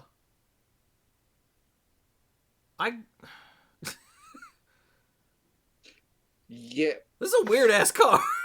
I mean, it sounds cool. I mean, it sounds cool, but then it's a 1/4 and you don't get permanents anymore. Well, that's fine. I mean, you can actually still get permanents. You just can't cast the permanent spells. You can, like, reanimate or make tokens or whatever all day. I mean, but if you're playing a deck where, like, this is like one of the main points of the deck, then you would have built it in a way where that isn't a problem. True. I mean, if you know what you're doing. Yeah. I do not. Just throw this into your draft deck. Like, this will be awesome. And then you're like, Interestingly enough, even if this wasn't legendary, you couldn't cast a second copy of it. So, you guys can keep going. But I'm going to go ahead and say I had a great time tonight. Hope everybody's doing well, being good, being responsible, all that good stuff. And this still looks like an awesome set, and I'll be happy to talk about it going forward. But everybody take care, and I'll talk to at least 2 of these dorks again real soon, like this weekend. So, good night, everybody. Night, V. Night. The vaccine got him. Mm-hmm. Vaccine, like I told them, my second one, I thought I was good, and then the next day I was like, oh. That is exactly what he said. Pretty much. It just took him like 15 minutes to say that before. I don't know how I feel about Cody. I do think that Cody does feel like a mascot of some sort because it's Cody the Codex. Mm-hmm. And he's vociferous, which means he won't shut up. Oh god, is this like the luggage? I've been reading Discworld novels. The first two, in fact, where the luggage plays a significant role. Someone out there is going, ha! The rest of you, screw you. The rest of you being Mike. Yeah. Because from that, I can tell you have no idea what I'm talking about. No, I'm not familiar at all with Discworld. The luggage is made of sapient pearwood and is a big chest and has lots of little pink legs that pop out so it can walk. And it's sort of, what's the word? Murderous. But if you put in dirty laundry, it'll come out all clean and smelling vaguely of lavender. Anyway. So it would be the homicidal Yeah. box. It has a tendency to eat people that get between it and its Clothes. and its owner. Oh. Well, vociferous doesn't mean that it talks. It means that it makes a lot of noise, and that's what the Well, if it's a construct, it just needs some WD-40. the luggage. God. But then look next to it. This should be a mascot. Look at this campus guide. He's so cute. What does it do? 2 mana, 2/1, common artifact creature golem. When it enters the battlefield, you may search your library for a basic land card, reveal it, then shuffle and put that card on top. Oh, well that's cute. Yeah. And look, he's adorable. He looks like a McDonald's thing. Like the hamburger's gonna run up behind him and snatch his burger. Well, I think like the glowing part of him feels like it's, I don't know, like a Amazon, like one of the devices. I can't say what it actually is because there's one in front of me and it'll start talking to me. So one of the Amazon devices with a screen that when you ask it a question, it'll pop up stuff up on the screen. That's what this sort of makes me think of. Oh, yeah. Oh, and look at his face. It could be like Clippy. Yeah. It's like Clippy. Like you're standing there going, I don't know, and he walks up. I see you're trying to find the food court. Would you like help?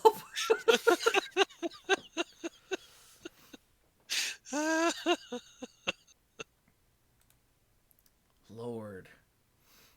All right, chat said Dirk should read Strixhaven Stadium. It's another artifact. Okay, Strixhaven Stadium. For 3, it's a rare artifact. Oh, God. Tap, add colorless.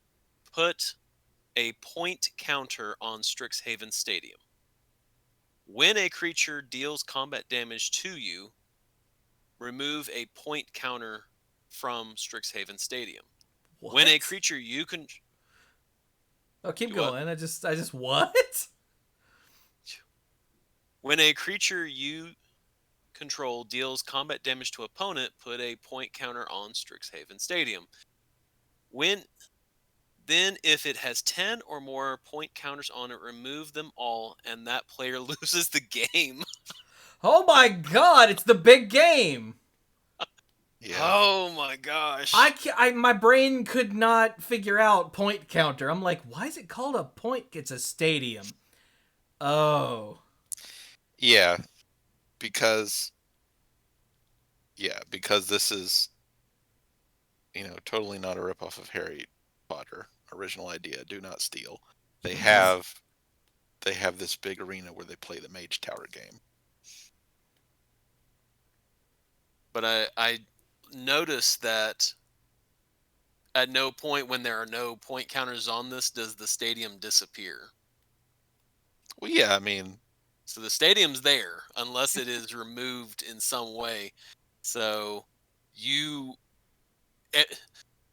I feel like there's always this fear of I'm going to lose this game if I don't stay ahead of the curve. Yeah, I mean, if it was going to be made to be strictly flavor consistent, then maybe you'd start with more counters, and if all of them came off of it, then you lose.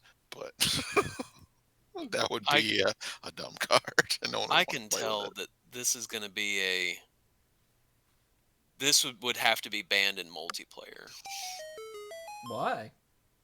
I just feel like that it wouldn't take much to be like, I'm going to deal. I mean, we just went over a card, the red mythic. The Crackle? Yeah, Crackle, that I can deal if I pay, 8 mana? If I pay 8 mana, yeah, I've dealt total of 14. Oh, no, 8 mana for 10 damage. Yeah, 14 mana for 20. I just dealt 10 damage to 2 people. That put more than enough counters on it to win the game, or to make a player lose. As a matter of fact, I could remove, if it has 10 or more counters on remove them all, and that player loses the game. So if there's 20 on there, all 20 have to be removed, and one player loses the game. Yeah. So I zoned out for a minute because what? Okay, so it looks like chat picked up on something that you said that I didn't pick up on. This is combat damage, not any damage. And it's not, and you don't get a point counter for each damage. You just get a point counter whenever a creature you control deals combat damage. So to suddenly build up 10 counters out of nowhere, you're going to have to deal combat damage to your opponents with 10 actual creatures. damage. Yeah, 10 different creatures. The amount of damage doesn't matter. If I swing at you with an 8/8, it only gets one counter. Yeah. Oh, okay. See, no, okay, that makes a difference. So this is better in multiplayer when you use your creatures to like kill one person and get this almost to 10 counters, and then you hit them with one more creature. You hit the other player with one more to get the 10th, and then they lose. Mm-hmm. I think the big thing with it is that I tend to build armies, and so in one fell swoop, I could probably build 10 counters real quick.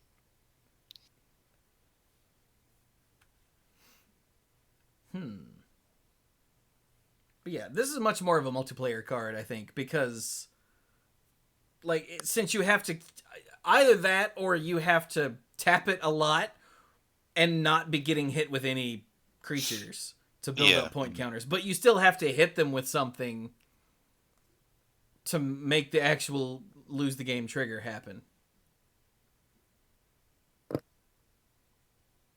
This is a very strange card, but I really think it's better in multiplayer.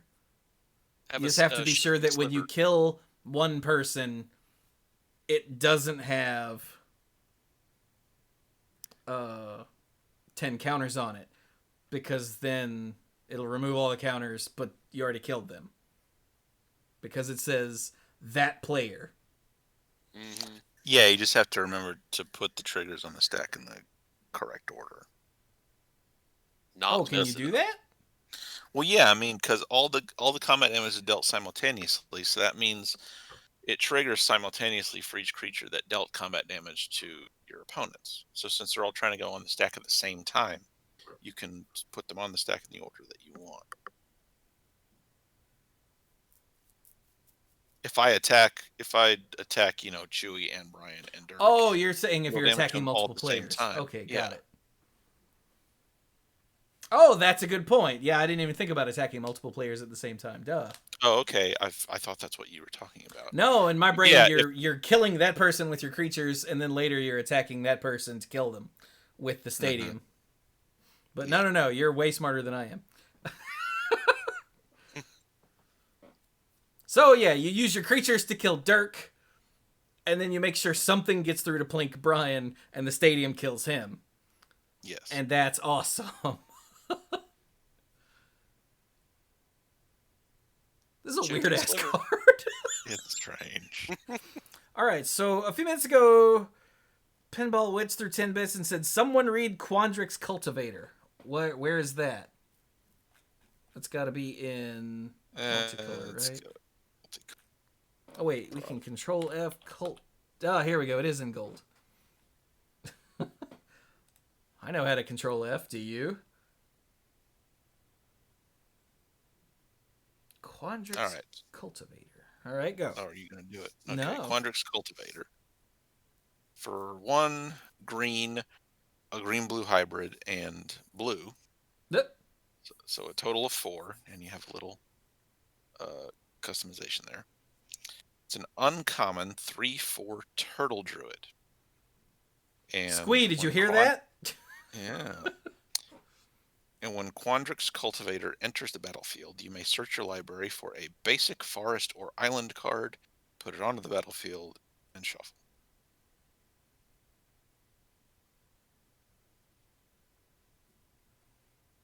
So did you just want us to read that because it's a turtle? I guess. Because that's not terribly impressive. Pinball was through 100 bits and said, "Turtle Druid!" Yep. And also pointed out that there's a cycle of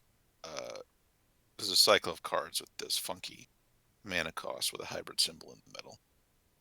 That's a really cool mana cost, though. Mm-hmm. I do like the one hybrid in the middle to make it obvious that it's either this or that. Yes. Like the formatting of the mana cost, I mean, is what I like. That's really cool. When was the last time they did this? Like, I remember the cards in Alara Reborn. Yeah. That had weirdo mana costs with mixed colored and hybrid symbols, but I can't remember if it's been done since then. Wasn't that a hybrid and then a third color for those? Yes. I don't know if we've ever seen anything like this before. I think it's cool.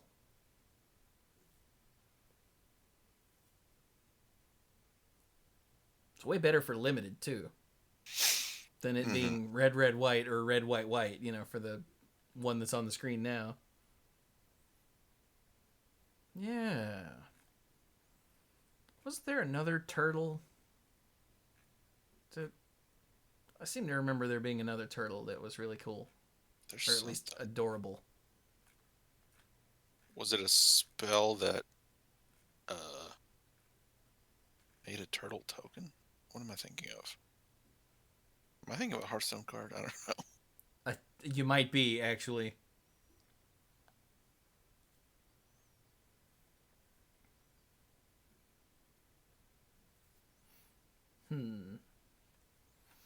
Well, I can think that it's cool and be wrong. No, it's really clever. It's kind of ugly, but it's really clever. Now I can't find one to have it on screen while I'm talking about it. Yeah, here we go. I don't get why you'd hate that. Other than it being kind of ugly. Which it is. Totally kind of ugly. Oh yeah, there is Hall Monitor. Oh, you know what? We should just stop on Hall Monitor. Dirk, have you seen Hall Monitor? It's in red. Let me get there. Hall Monitor. There we go. Oh boy. I'm just looking and going, oh boy. Okay. So for 1 red, it's a 1 for red. It's a 1 mana. It's a 1/1 lizard shaman that's uncommon, has haste, For 1 and red, so for 2 mana, tap, target creature can't block this turn. But get it?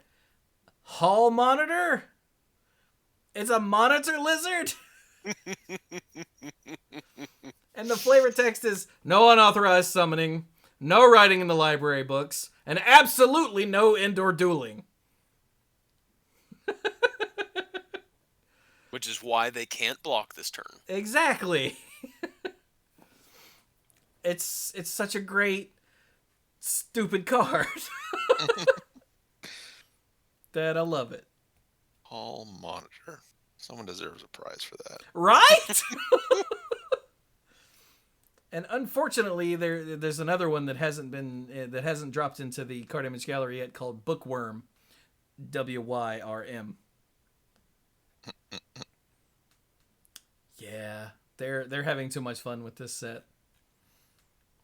Pinball said the Turtle Druid is the only turtle revealed so far. Yeah. That would explain why I couldn't find one. Whoa, what the heck? Grinning Ignis is right next to it. We found Grinning Ignis's Future Shift set. Wait, what? Oh my god! Yeah. I didn't even... Wow.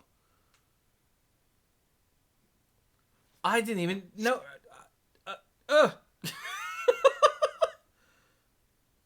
Tell us about Grinning Ignis, Mike, because that's a long time ago. That's like before the podcast, long time ago. Yeah, Grinning Ignis was one of the future shifted cards from Future Sight. So for 2 and a red, it's a 2/2 uncommon elemental. Has an ability for the cost is a single red mana and return Grinning Ignis to its owner's hand. Add 2 colorless and a red. Activate only as a sorcery. Huh. Well, how about that? Oh, which says Grinning Ignis is in the set that just came out.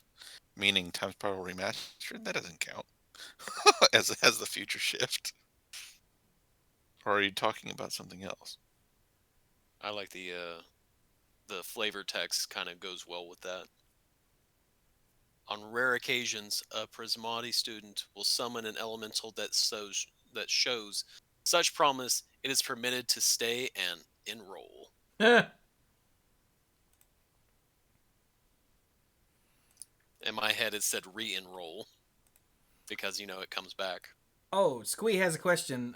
They write it this way because it's adding actual colorless mana. It can't give you 2 in a red like it says in the mana cost because that number doesn't mean anything as far as mana symbols. Yeah, it can't give generic mana. So that's a change. And to his other question, am I out of date? Yes, you are. Because that was a change that was made in Oath of the Gatewatch. Yeah, I was going to say, it's been a while. Yeah, so for a long time, it used to be the convention that when a card made colorless mana, they would just use the same symbol as they did for generic mana and cost, just a number in a bubble, because it was never important to make the distinction in costs between colorless mana and between a colorless cost and generic costs.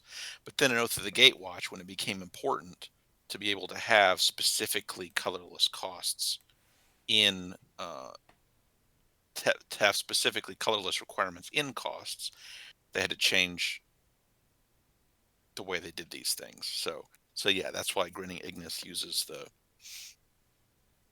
colorless symbol in the text box for its mana making ability. Yeah. Wow, Grinning Ignis. And Pinball Witch did mean Time Spiral Remastered, it looks like. So yeah, she was messing with you. And it worked.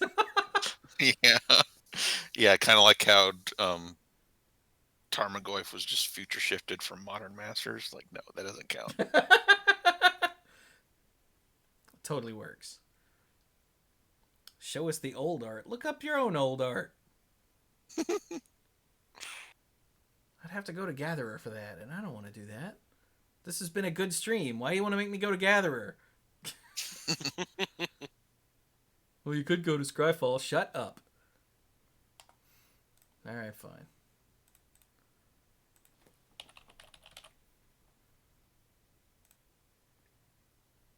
There's the old art.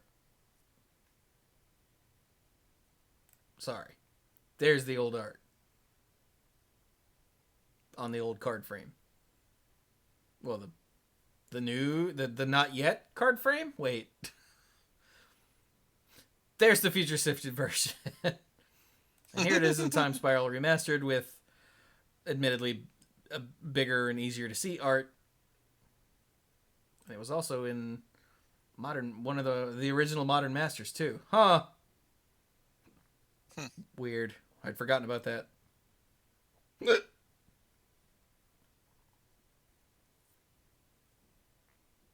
Alright then.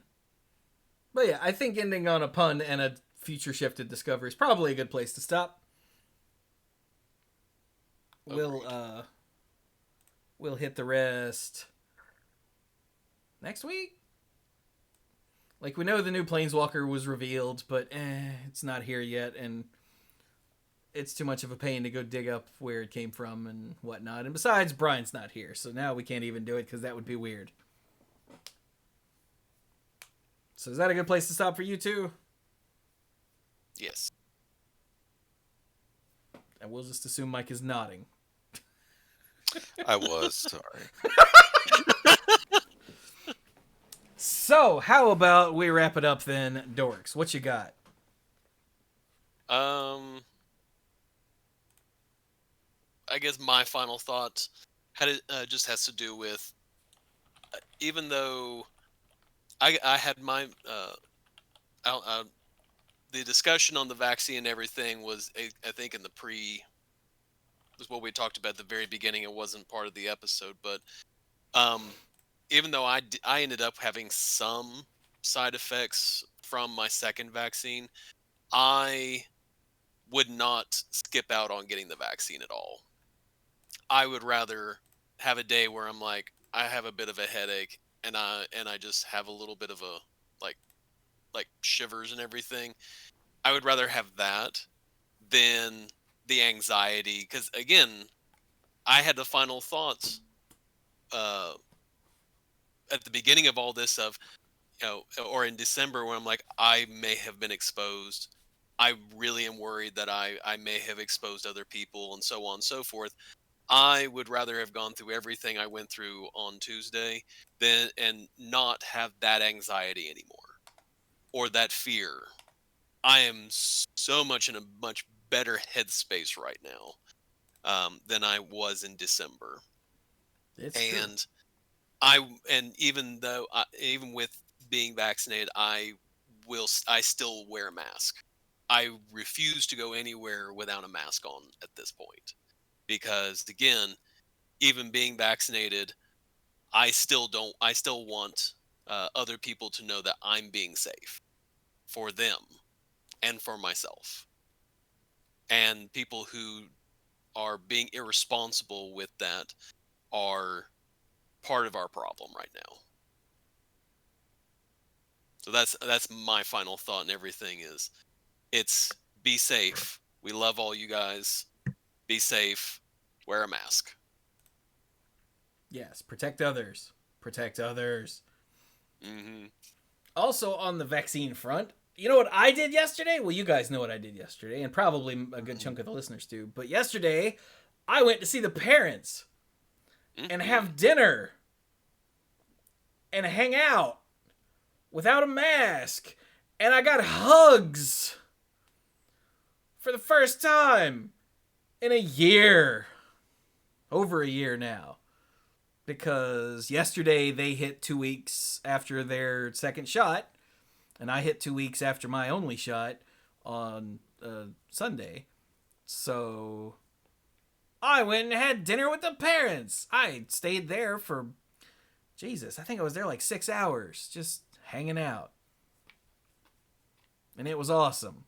Because since I DoorDash and have to go into restaurants and whatnot, and am just out in public all the time, and as we all know there are people out in public who don't give a damn about the rest of us.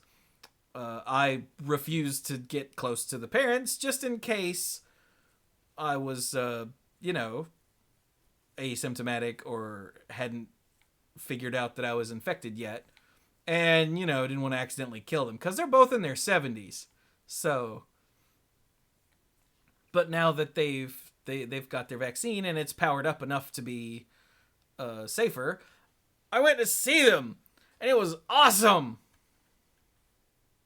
Mom was all excited and she almost cracked a freaking rib giving me a hug.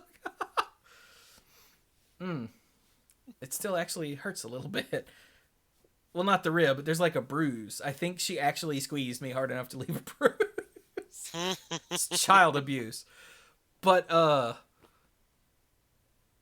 yeah, mom was all excited because I've hugged each parent twice in the last year.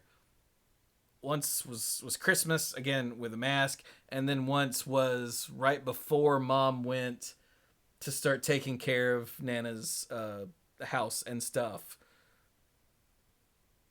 And I was, knowing how her family is and how Virginia was, I was afraid I might not get to see Mom again, so I gave her a hug before she left. And then I gave the old man a hug the one time I saw him while she was gone. So, and then once at Christmas. So yeah, I've hugged my parents twice in the last year, up until yesterday. And so everyone, go get a vaccine, damn it. There's no excuse. No, I don't know what's in it. You don't know what's in any shot you've ever had. Like, you don't. If you step on a rusty nail, what do? You go get a tetanus shot. What do you think that is? You don't know what's in that. Shut up and get a shot. I do not have time for your stupid excuses. Go get a shot. Yes, I'm being forceful now. Get a shot. Anyway. I've heard so many people, and the parents have too. This was the topic of conversation yesterday. Various friends of theirs that they have spoken to are like, oh, I'm not getting one. Why not? Dumb excuse, whatever. The most notable of which is, I don't know what's in that. You don't know what's in anything that you eat or drink if you buy it in a bottle, or like if you don't make it yourself. You don't know what's in it. Hang on. What is this? Nobody that says crap like that knows what potassium sorbate is. Or calcium pantothenate. You don't, and yet you still drink this crap. So shut up. That's do what? Calcium pantothenate. That's the stuff that makes you tell the truth, right? I hope not. If so, this is in some Members Mark black raspberry sparkling water. That would explain that phone call I had last night, though. But anyway, like, yeah, Squee in the chat just said, there's science in it. Inject the science. This is more important than your feelings. Seems like the people who are on the side of the political spectrum that is most of the time not for the vaccine has a thing they say about your feelings. Yeah. And the thing is if you want to get back to normalcy, which is again the big thing that they want, then you get the vaccine. Yeah, there's this big flashing sign that says normalcy this way, and they look at it and they're like, I don't know what's in that flashing sign, and then they walk back the way they came. Idiot, like, get a shot. You understand that we go back that way, we're right back at square one. Anyway, this concludes the preachy section of the show.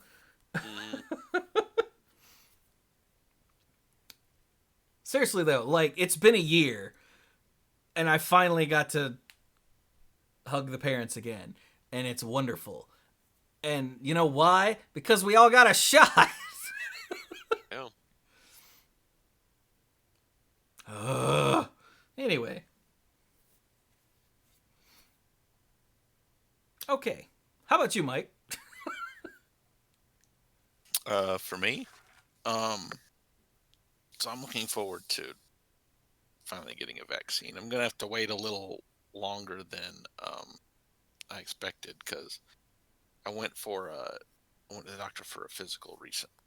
And when I was there, they asked me about. I was like, "When was the last time you had a tetanus booster?" And I'm like, maybe before I entered grad school. And they're like, "Yeah, you should get one." And then they're like, "Oh, and by the way, since the vaccines haven't been tested with other vaccines, you should probably wait 4 weeks before you get a COVID vaccine." I'm like, "Oh, great, thanks." Did they tell you that after you got the shot? I think they told it to me before, but like I didn't really think it through. It was like they was like, "Oh, you need to get a tetanus booster," and like, my mom and my wife had like the same reaction after I told them. They're like, "It's not like you work with a lot of machinery or like nails or have a lawnmower or anything. It's like you could have waited for that." Hey, dummy. Yeah. So yeah, that was a less than optimal choice, but I'll get there. But let's be real. That's how we live our lives, right, Mike? Yes. Except for the marriage thing. You made the optimal choice there, but Oh yeah, that worked out. But the rest, this is how we are. Mm.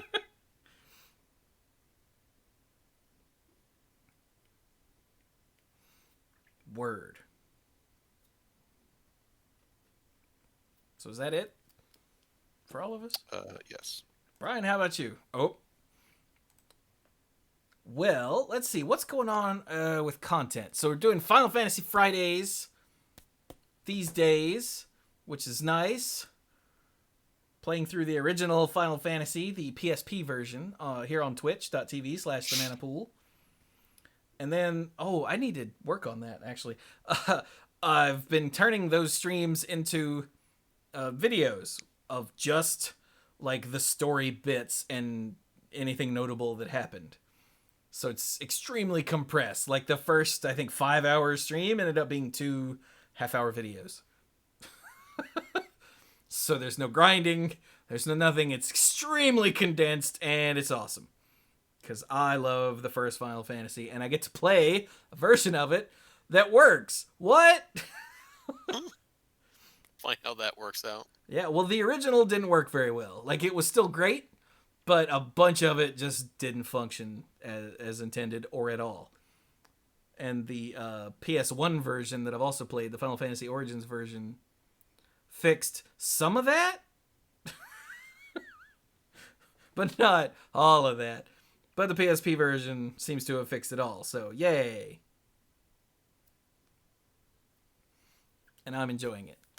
I have not decided yet if I'm going to work my way through the Final Fantasies numerically, or if I'm just going to play the ones that I love. I have not made that decision yet, and I won't until I finish the first one, and then I'll go, damn it, and have to make that decision. So, because on the one hand, new experiences are good, but on the other hand, the ones that I know are good. And I also know that Final Fantasy 2 isn't good.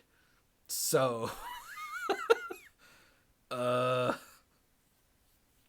it's gonna, I don't know. But I'll burn that bridge when I come to it. And yes, I said it that way on purpose. Mm-hmm. And yeah, let's see. I finished Shovel Knight King of Cards. That was awesome. I'm working on what could be the last video, or maybe the last 2 videos from that. It all happens very fast. The last one that I put up, there's a sort of semi-hidden Final Fantasy boss that you fight in as King Knight. And it caught me off guard. It was awkward. So, yeah. But anyway. So those videos are going up on YouTube, and Final Fantasy Fridays are happening, and I've been playing Slay the Spire and Hades on stream, and I gotta get back to Doom. because that's good. And then there's the retro gaming thing that I want to do. I played the NES Superman a couple weeks ago, all the way through. That's a bizarre game. So yeah, there's a lot going on, a lot of possibilities, a lot of things that could or could not happen, and I'm very excited about it. Yay! And on a personal note, like I said, I've been reading Discworld novels. I read The Color of Magic. And now I'm working on The Light Fantastic, which is the second book, which happens... It picks up right after The Color of Magic. It's really one story told across 2 books. And then after that, the books start to get more slice of life from this character or whatever, but it's hard to explain. Like, it's a big world, and there are lots of stories. It's just the first 2 books tell the same extended story. Yeah. Anyway. Shut up, Chewy. Do the Patreon thing. Okay. So, you can go to patreon.com/themanapool to become a lifeguard and get the lifeguard bonuses, like early stuff and odds and ends and the sponsorship shout out. So, hey, I would like to thank our mythic lifeguards. Do it in this order. Al, Kim Ho, Scuzzo, John Parker, Jake Janssens, Beardy Man, Timu Hellas Haryu, PJ McMullen, Violet Moon, The Beastfather Aaron Goodwine, Jason Kaus, Andrew Hunt, Aleph Cat, Cody Buckowing, Casey, Jeff Spencer, Gothic Man, Jason Doan, Mr. Dr. Lewis, Connor Kennedy. Oh, it's a new month. Today's the 1st. Right. Mm-hmm. There's a new name here that I don't know how to pronounce, and I haven't asked. Huh. Oh, and ALK Alters. So back to this new person. I'm gonna take a guess and say Stein McGank. Is that right? I will. In the meantime, between this being recorded and going out, I will email this person and be like, "Hi, how do you say your name?" Because I'm stupid. But yes, thank you. Hello, welcome. Hopefully you enjoyed me being dumb.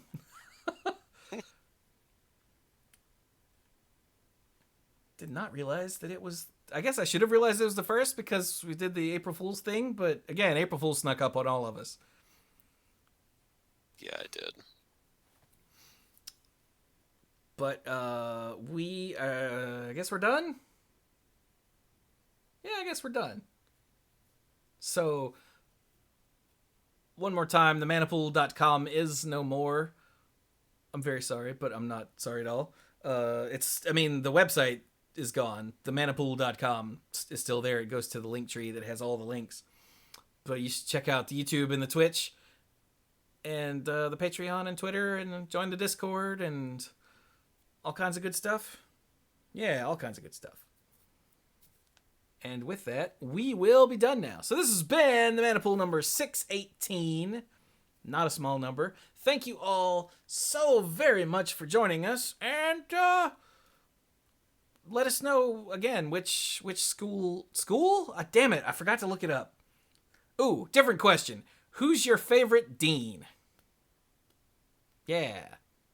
Okay, bye.